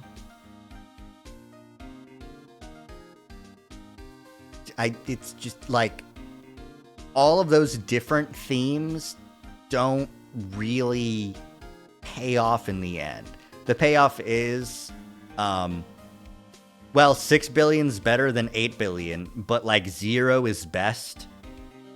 If nothing else, the game really makes you think. It really makes me think that it's bullshit. That's what it really makes me think. I've already thought about this sort of crap. I was looking up moral philosophy and logic puzzles. It could have spent more time making us think about the important things. Yeah. Instead of making us watch all of the players in different timelines getting melted down into goo by hydrofluoric acid.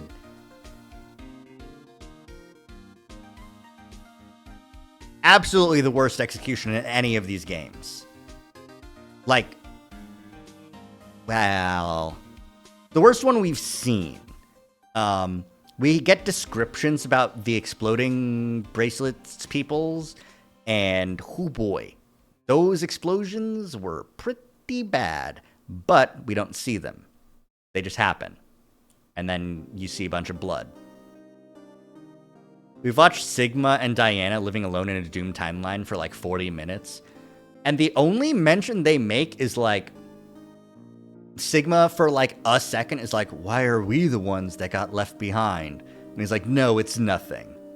And like, I guess.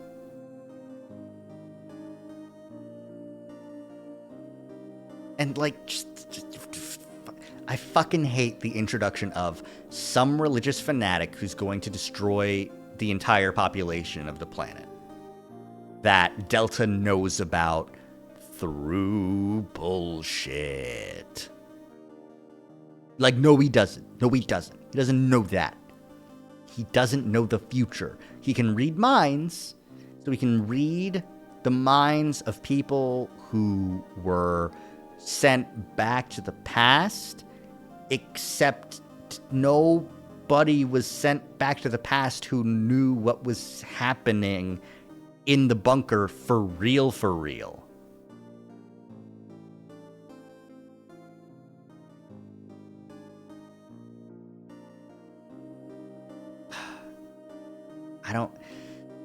There's just can he access the morphogenetic field like the internet? No, he can't. He specifically says he does not have the ability to shift. His only access to the morphogenetic field is reading other people's minds. And he specifically calls it reading minds, not I can access the morphogenetic field and download the thoughts of anybody like it's the internet. Like, I can even go up to the page of mind hacking. At its core, mind hacking utilizes the morphogenetic field to be able to read people's hearts and minds. Delta describes his power as touching the thoughts of other people and see into them.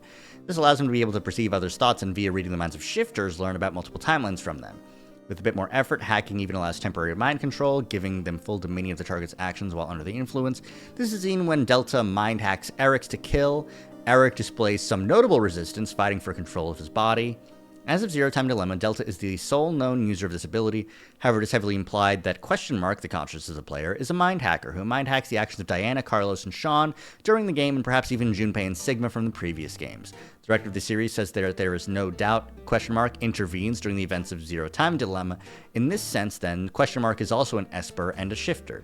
If one of the protagonists pressed the button in the decontamination room, they all feel as if an external force was guiding them, suggesting that Question Mark is compared to Toxoplasma gondii, a parasite that control other people's actions. It's possible that Delta was mind hacking Sean, and Delta may have the ability to mind hack the quantum computer. Mind hacking, as seen in Zero Escape, could be seen as a criticism of the superpower of mind reading and the consequences it would bring, making one wonder if peering into the consciousnesses and thoughts of humanity is worth it. It is mentioned that Brother/Delta was so devastated and saddened by the amount of hateful, envious, and greedy thoughts he encountered that he embarked on a mission to try to purify human consciousness. People's minds are probably stored in the field, but it still sounds like he can only do it per person. Like, I doubt he can do it to just, like, everyone. Like, he can't access everyone's thoughts and hearts and anything, because that would be OP.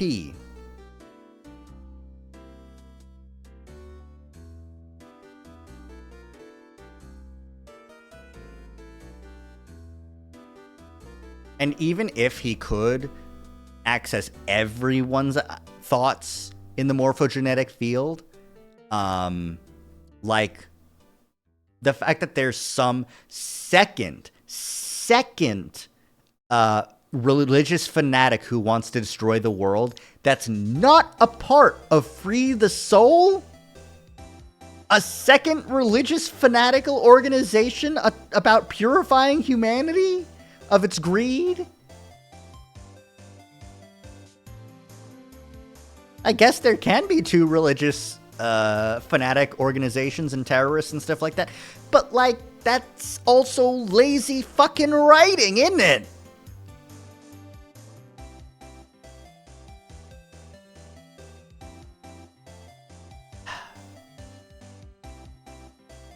If he can access the entire morphogenetic field and read everyone's mind, then it would explain why he would know that someone is going to blow up the planet, just not who or when. So his plan is to purify humanity using Radical 6 to make sure that he can't do it. Except for the fact that, like, if you can read his fucking mind, then you can just know where he'll be at any given moment. You see, like, the contradiction of how much information he knows, either he has to know everything or he can't know. Like, what, the random chance he was in a crowd and heard someone think, I'm gonna blow up the planet, I'm gonna blow up everyone, everyone's gonna die, I'm a religious fanatic. And then he's like, what? Huh? I'm 100 and whatever years old and I've never heard anyone think that before. That's crazy, I need to stop him. Like, probably read enough minds of psychics who can shift or are otherwise attuned to the morphogenetic fields that he pieced things together eventually. That would require people who died in the timeline of the one where the nuclear bombs went off to have shifted back to far enough before to, like, I don't know. And also, like Akane said, it's not tens of thousands of shifters. It's just a small number that are increasing. And Reverie Syndrome is a part of that. Like, it's just not clear. There's just not enough information provided in the story to make it make sense. Therefore, it doesn't, and I'm going to have to invent my own headcanons to make this a much better story. Okay, here we go. There's no super terrorist who's going to blow up the planet. It's just Delta Brother who wants to release Radical 6. And the method of which to release Radical 6 requires him to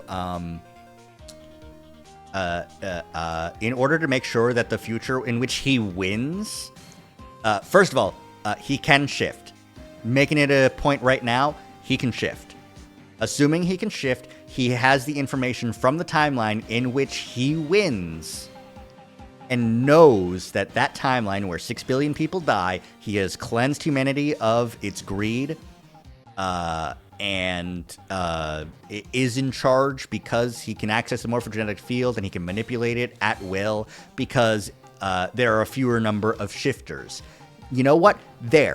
That's the rationale. He wanted to eliminate other shifters so that his psychic abilities could influence the morphogenetic field more easily so that everyone would follow his will, which was to not be greedy assholes. It was an evil means to a more noble-ish end.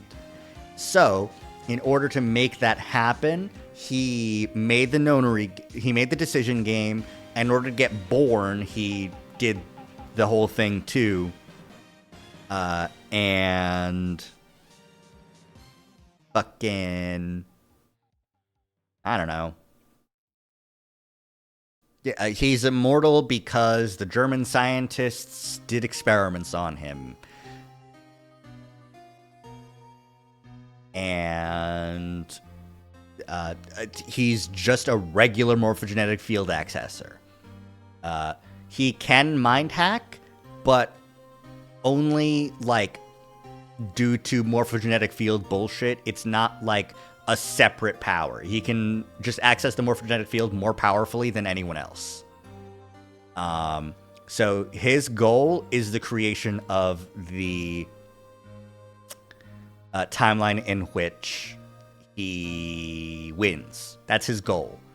But because all of the people in the bunker are not particularly greedy, he feels some sort of remorse for causing this, so he gives them the out of some timeline where he fails.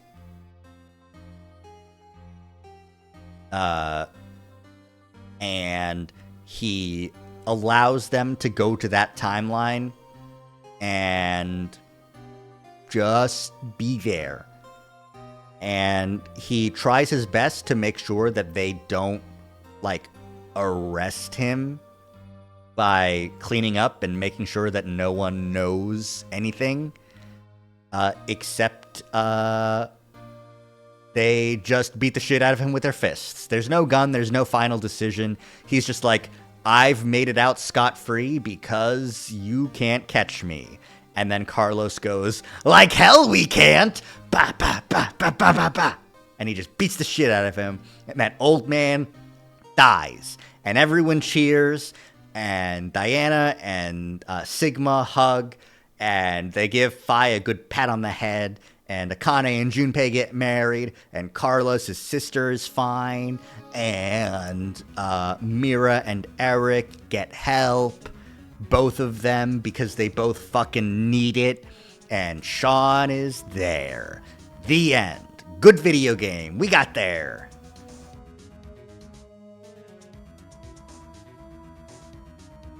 I think Diana would have mixed feelings about Delta, maybe. I mean, like, probably a little bit. Okay. Okay, so here's the thing. Diana doesn't have any direct morphogenetic field shift information from those timelines where she had that kid. Other people just told her about it.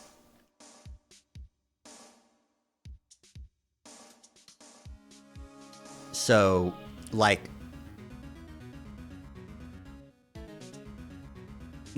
hey, by the way, this old fart, he's your son from another timeline. And he's, like, okay, if I learned that I gave birth to a kid in another timeline and they got sent back to 1904, she regain some memories? She did access the morphogenetic field to gain access to her memories. It's true.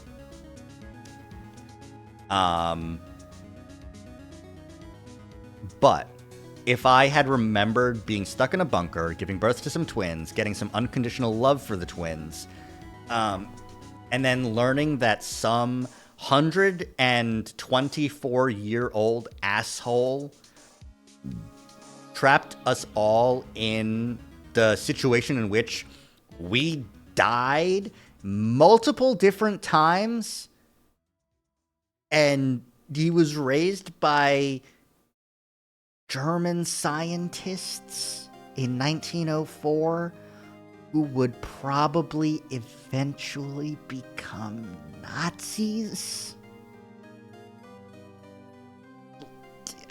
I could get over the feelings of unconditional love because I would be so completely detached from, like, you know, the little infant baby boy held in my hands in a different timeline, and more, oh, that's a Nazi. That's a weird genocider. Like, he's gonna kill 6 billion people. He runs a religious cult. He's got weird purple eyes. He's some sort of monster freak. Yeah, I'm gonna look away, but you go, Carlos. Good luck.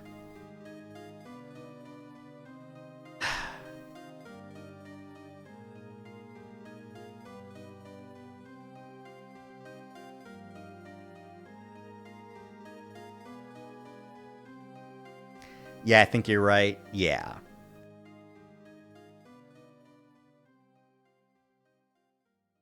I think it'd be really funny if they, like, if he kept on trying to mind hack people to stop beating the shit out of him. So he would just mind hack someone to, like, I don't know, like, stop. I do kind of like how the game ends with Carlos holding the gun. I just think that it would have been more satisfying if you got the chance to shoot or not shoot, and then let that decision be left up to the player. Unless, of course, like, it is Delta is supposed to be the player character, but you're not, because you don't give them the choice of holding the gun. Like, let the player decide whether to shoot or not, and let them live with that decision. Like, did you just kill that old man because you wanted to? Because you felt revenge and hateful? There's no difference in the ending, whether he lives or dies. In either case, he doesn't show up anymore. We're getting to see more about the consequences of his two choices. Yeah, that also would have been good. Like, you know, does he go on to continue to lead the cult of Free the Soul? Does he make more nonary games happen or something? Does he try and help you take down the super terrorist? Or does he try and prevent you from finding the super terrorist so that you shift back and choose the Contagion timeline where he wins?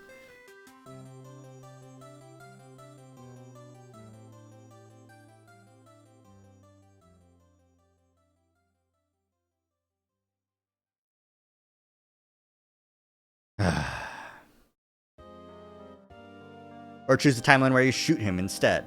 Yeah, like, it's just so...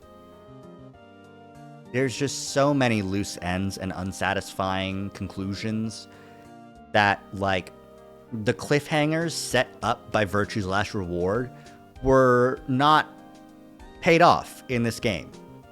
They weren't paid off well enough. And I think that's the biggest sin. It's not the biggest sin. There are a lot of big sins. But it is definitely one of the more egregious ones that you can do in a trilogy finishing sequel, is an unsatisfying conclusion. You know?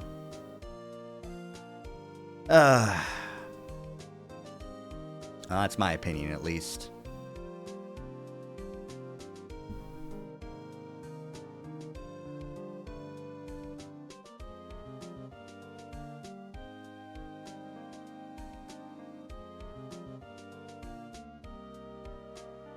Payoff Due 2 did feel kind of phoned in. Yeah. I'm on Sean's wiki page now. Alias is Q, misnomer. Sean, and then in Japanese it is also just Sean. Kid, fucking brat by Eric, and damn brat by Eric. He is with Team Q during the decision game, which actually has another member named Delta who went by the name Q. However, due to Q apparently being a blind, deaf, and wheelchair-bound old man, Sean was used to make the decisions on his behalf. The other members of the team are Eric and Mira.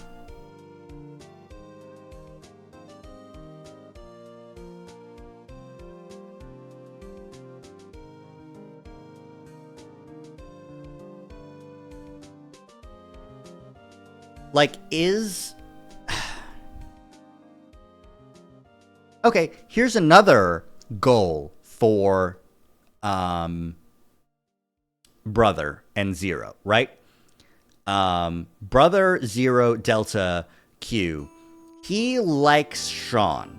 Sean dies because his surgeon died in a car accident because of the taxi driver who was called to help the Japanese man escape from conviction, which only happened because Mira killed Eric and Chris's mom.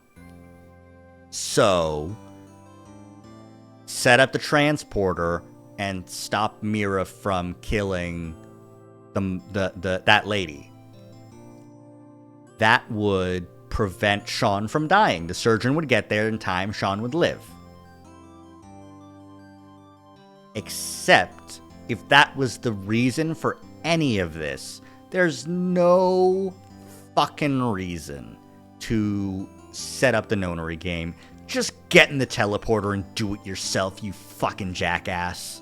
Or any of your Free the Soul comrades. Or any of your Dio clones, your left clones for the Myrmidons. Go save that kid some other way. Fucking A.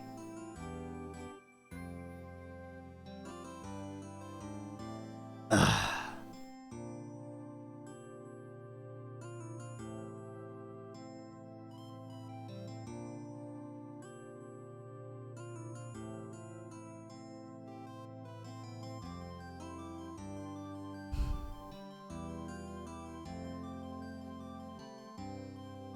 Life is simply unfair. It's true.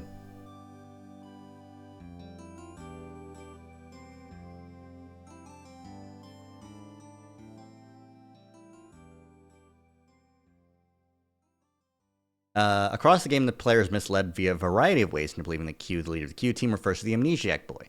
However, Q refers to Delta, a character that, despite being present with Q team throughout the game, was always off-screen from the player's perspective, partly due to being the player's point of view, and thus remaining hidden from them.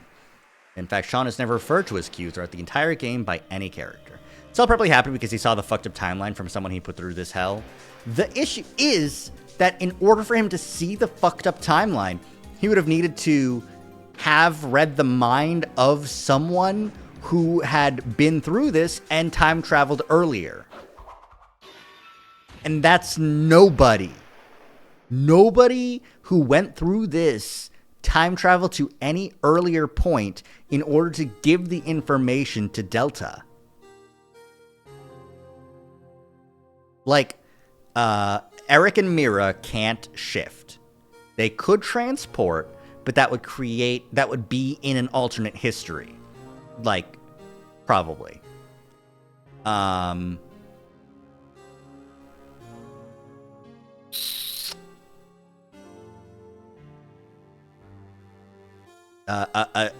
Sigma and Phi can't do the mind transfer. It's some sort of bullshit paradox. It's all some sort of bullshit. I don't even want to call it a paradox because it's not even like time travel paradox bullshit. It's just bullshit. It's just writing bullshit. It's just getting away with it. And they can't get away with it. Not while I'm thinking my brain thoughts.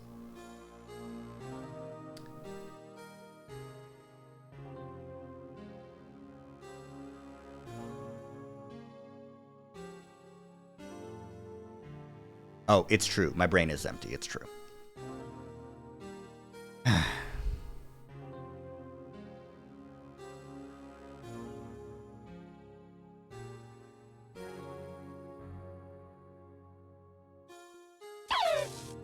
Thank you for the shanks.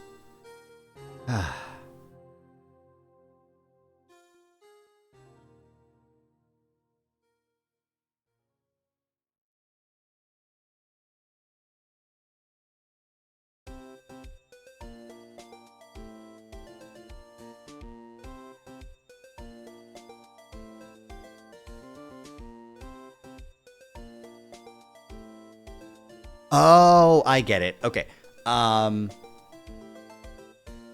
So one of the moments that's a misdirection is when Q is like bending over to ask an old man what he thinks, and Eric says, "Don't be stupid, he can't talk."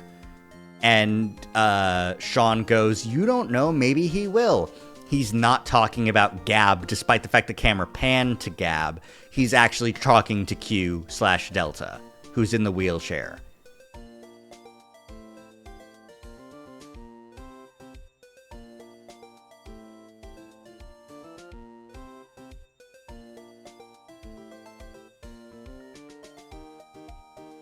An extensive lift of the game's foreshadowing can be found here.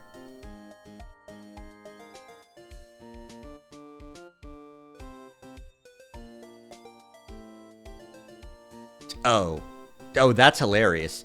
In some of the scenes, you can just see the shadow of his fucking wheelchair. Like, they're just there. The old man in the wheelchair dialogue.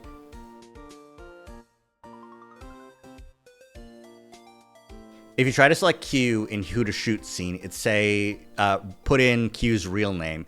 If you input Sean, it puts an error. So it's... Didn't Junpei also try to ask Gab a question, or am I misremembering something? I think it was just Q and Eric. I think Junpei might have done it jokingly. But, like, they all did talk to Gab at some point, but it's fine.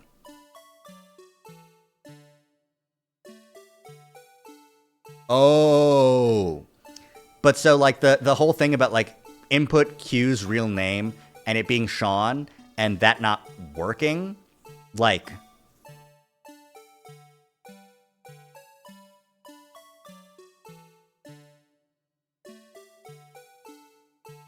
And then putting in Delta, it does work. And then putting me or myself, it says you cannot commit suicide. Also, in the endings where Q gets blown up, it doesn't show Mira and Eric being able to escape because Sean can't give an X password because he's not a player. If you say that Q killed Mira, Eric will say that's impossible. If you select Sean or me, he'll say I knew it was you. The truth is invisible anagram. It's because Q, the old man, was just never on screen. The parasite alien hand discussion. The anagram about the 10. Together with me, Delta, we are 10. The scene after Radical 6 is chosen not to be injected, where Eric talks to Gab and calls him old man. He's actually talking to Delta. Q never has a portrait in the status screen, but there is one of Sean inside the study. Oh. When they're talking about the Q team execution, Diana says, even Q, he couldn't see or hear when ... And the implication is they thought that it was Sean in the helmet, but in reality, they're talking about the blind and deaf old man.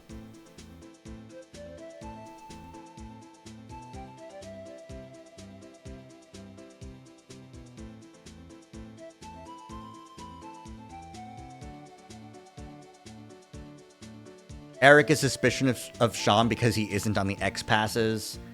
If you try to shoot Mira, she will shoot twice before the X-Pax notification comes on.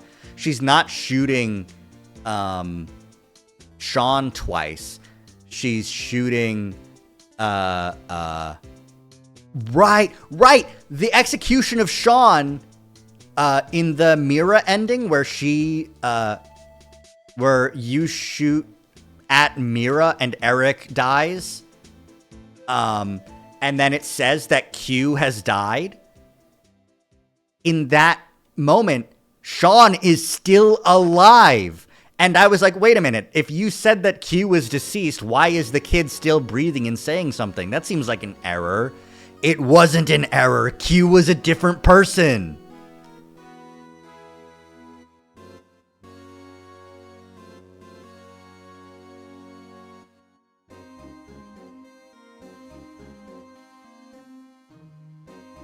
Despite the fact that Carlos seems to know Q, he doesn't recognize Sean or the robot in the original ending. After Phi and Delta are born, the status screen shows Q and Phi alive. Oh, that's hilarious. Have we wrapped around to some of the writing being okay again? Foreshadowing is a skill, and the game does it well. Well, the issue is that these are they're very incidental pieces of dialogue that seem weird and could be, like, misconstrued as translation errors or errors in, like, the order of operations of certain things. I would say, I don't know if I would call it particularly good foreshadowing, because, like, I don't know. It did misdirect us very well.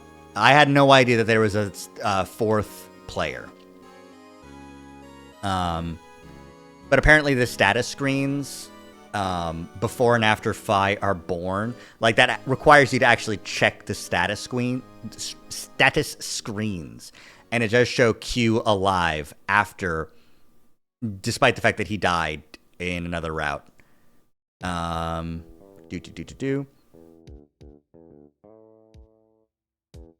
Okay, that's bullshit. Decision game starts with Deci, which means 10, which is different than the Nonary game.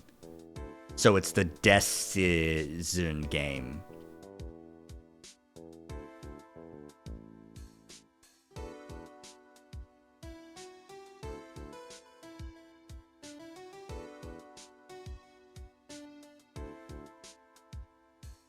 Ooh. Here's a better one. When Sean decides to stay behind after pressing the decontamination button, he's staying behind for Q. It becomes clear with close examination that Q is also chained. There were 10 people in Virtue's Last Reward, too. There were 11 people in Virtue's Last Reward, weren't there?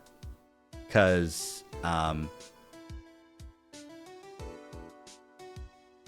there's the 9 original players, which includes Akane. There's the 10th player being Dio, who kills Akane in some timelines.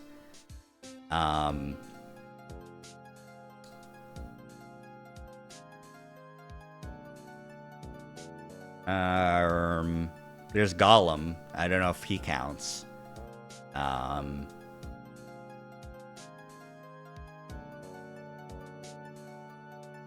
Yeah, I was thinking about Kyle, but if Akane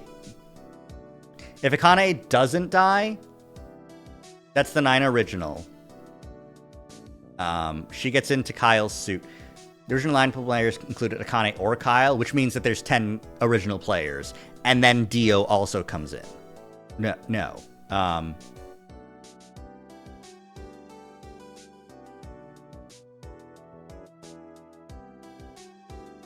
What the fuck? How?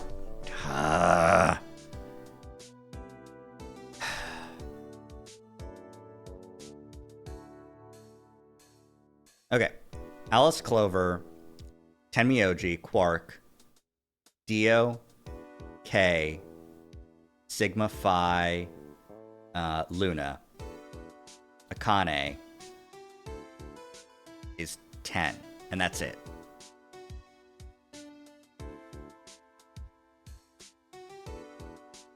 Yeah, okay. There's only 10 possible players. Right, okay.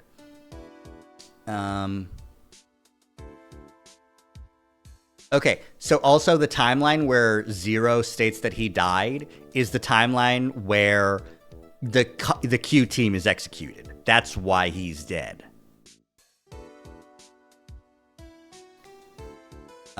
Also, so in the in those timelines where Gab is chained up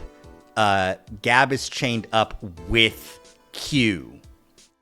The chain goes to a pole, which is wrapped around and then goes off to a different place, which is probably Q's wheelchair. Also, the timeline where Carlos killed him, I guess. He never directly kills any members of Q Team. This is specifically the timeline where D Team voted for Q Team like they should have, and Carlos voted for Q Team, going against the note. So this is the timeline where Carlos killed him.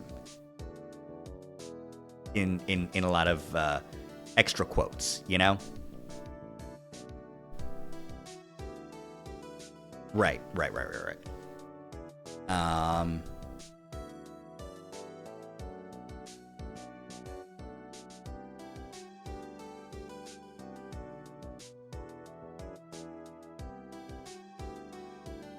Now it makes sense, man.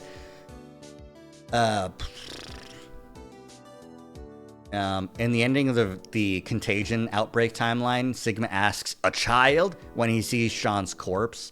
They definitely knew about Q's handicap, but they didn't recognize Sean.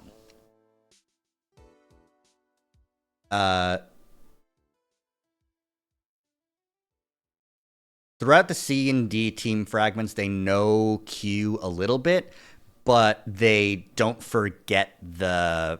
They forgot the coin flip, and they never met with the other teams, and so they shouldn't know about Q. Sean, in this case.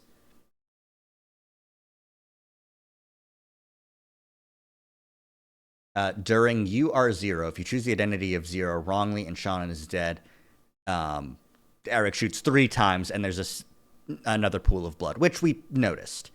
When Q Team is drinking at the bar, there's a glass to the right of Sean. Eric and Mira already have drinks, and Sean can't drink, so this third one must have been for Q. One of Q's X passes his age, and another is self, implying that Q is the old man, and Q is Zero's self, and another X pass is I.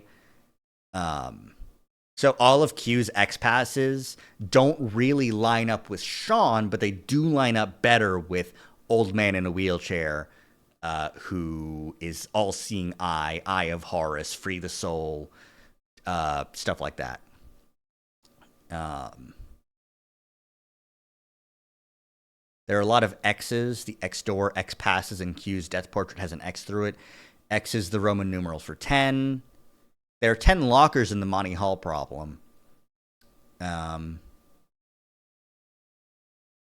the C-Team execution, Carlos calls out for Mira and Eric through the vent, but not Q or Sean, because they don't know about Sean, and Q is deaf. I at least kind of made sense for Sean with the helmet. Yeah, that's true. But it's so close, you know?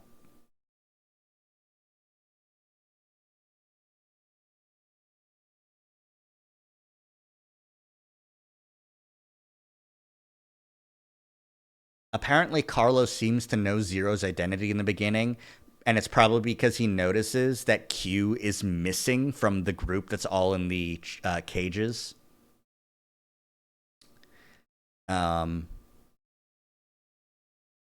at the bar before the execution, Sean asks where they were. They mentioned that we all lived at DCOM. C-Team and D-Team were there too.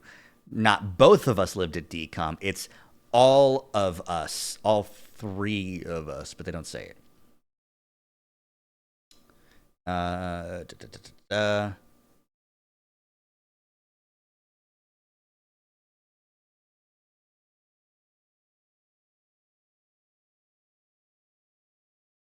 many different X passes did each character have? Let's find out. X passes.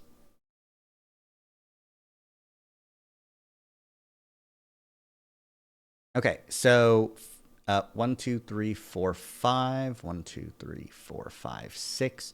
1, 2, 4. 1, 2, 3, 4, 5. 1, 2, 3, 4, 5, 6. I think the 6 is the most. I think 6 is the most number of timelines in which people die. 1, 2, 3, 4. 1, 2, 3, 4, 5. 1, 2, 3, 4. 1, 2, 3, 4, 5. Yeah, 6 is the most. Akane is crash key, like crash keys. 6, like June, like Hex is 6. June is her code name. Carlos is fire because he's a firefighter. Dream because of his sister's reverie syndrome. Shift because he can shift. Fight because he's a firefighter.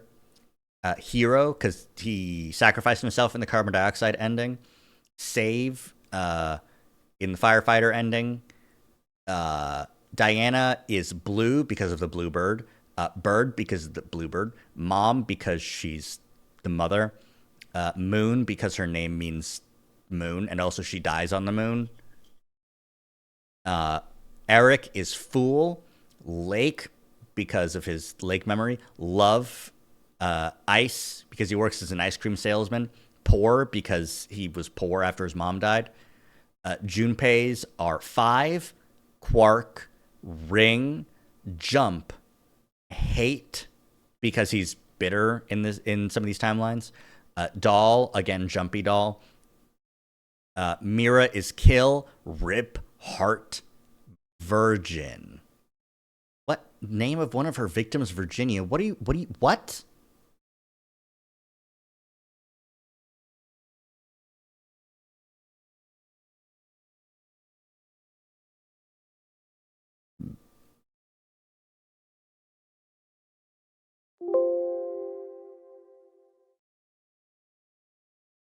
Oh, right. They do mention that Sean starts rattling off the Heart Ripper victims. In 2026, the bodies of the 2 victims, Virginia Bailey and Jeffrey Forrett, were found in Roseville and Sacramento, respectively. By the time of Zero Time Dilemma, Mira had killed 18 people.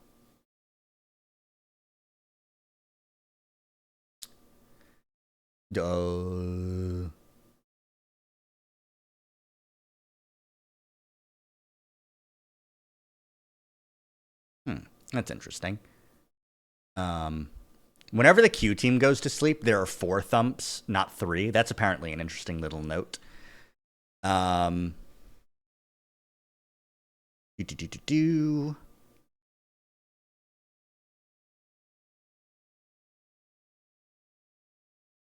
the execution of Q Team, there are 3 piles of flesh in the shower, despite the fact that Sean is a robot.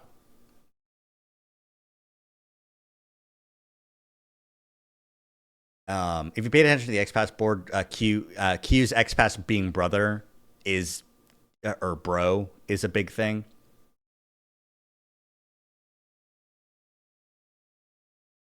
You can hear Delta's scream in the Q Team acid shower. Crazy. Oh, Gab is a helper dog for Q because he's a blind old man. That's why the dog is there at all. That makes more sense than them just having a dog with a medicine collar for no reason.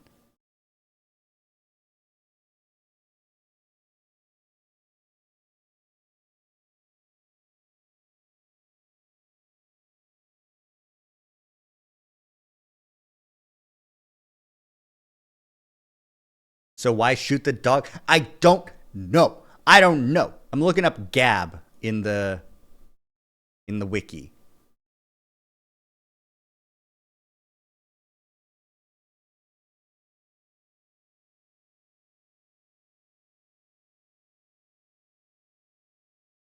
Although the game does not explain why he kills the dog, there are a few reasons. 1.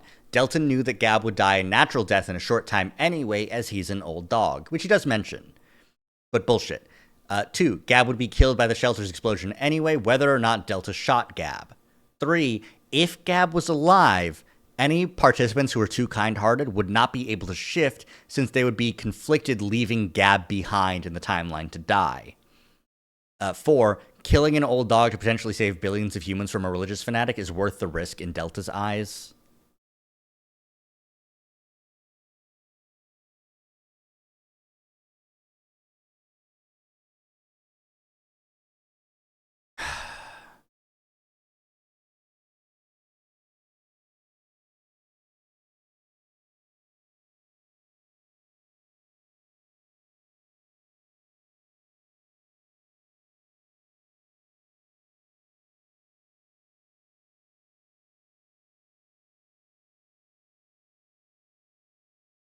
It's also bullshit, though.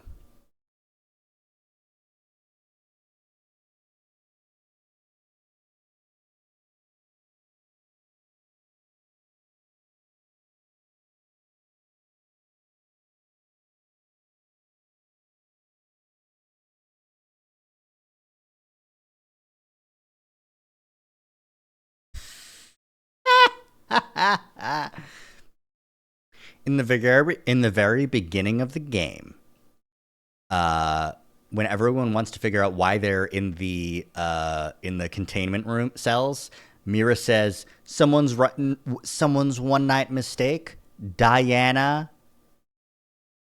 and that ends up being true because of one night in the bunker in a couple months, in about a month and a half. It is the result of a one-night mistake.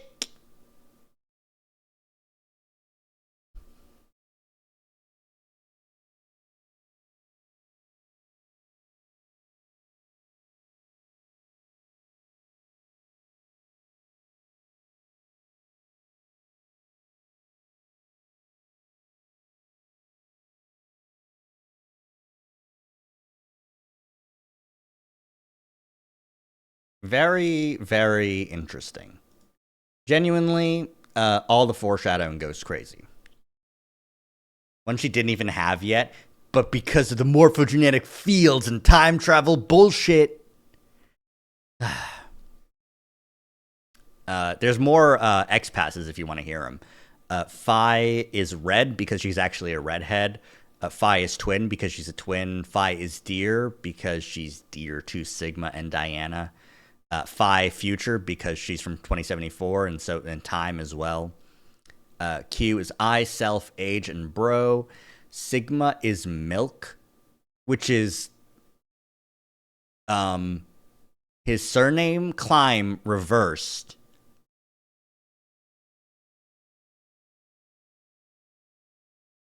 Milkevoli, which was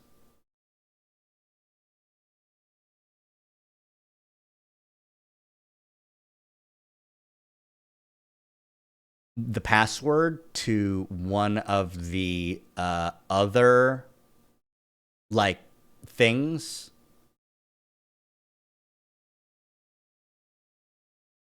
Got Climb? No, but so Milkevoli was one of the passwords to one of the computers in Virtue's Last Reward. Milkevoli backwards is I love Climb, which I didn't notice.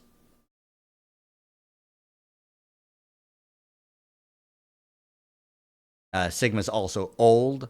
Sigma's also arm. Aw, that's sweet, right? Right, it's sweet. I don't even know if it's like Sigma talking about if the password is set by like Akane or Diana or Lagomorph, or talking about Kyle.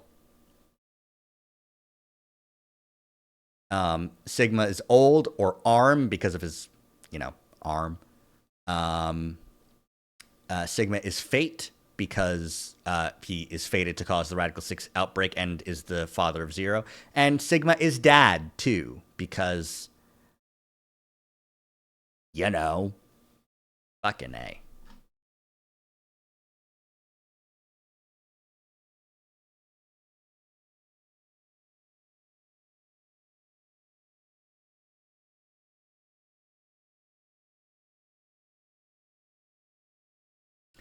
All right, that's all I got.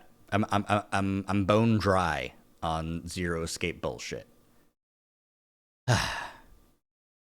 Is there anybody to raid tonight? You can go raid Techno. Playing Voices of the Void.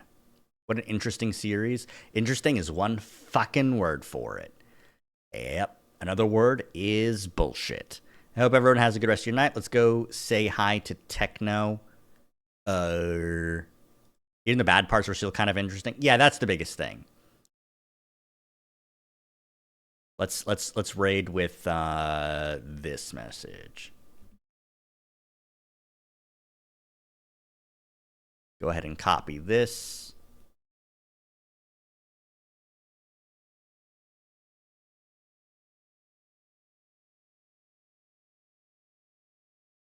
All right, we'll go raid Techno, but definitely go get some go have a break if you need it.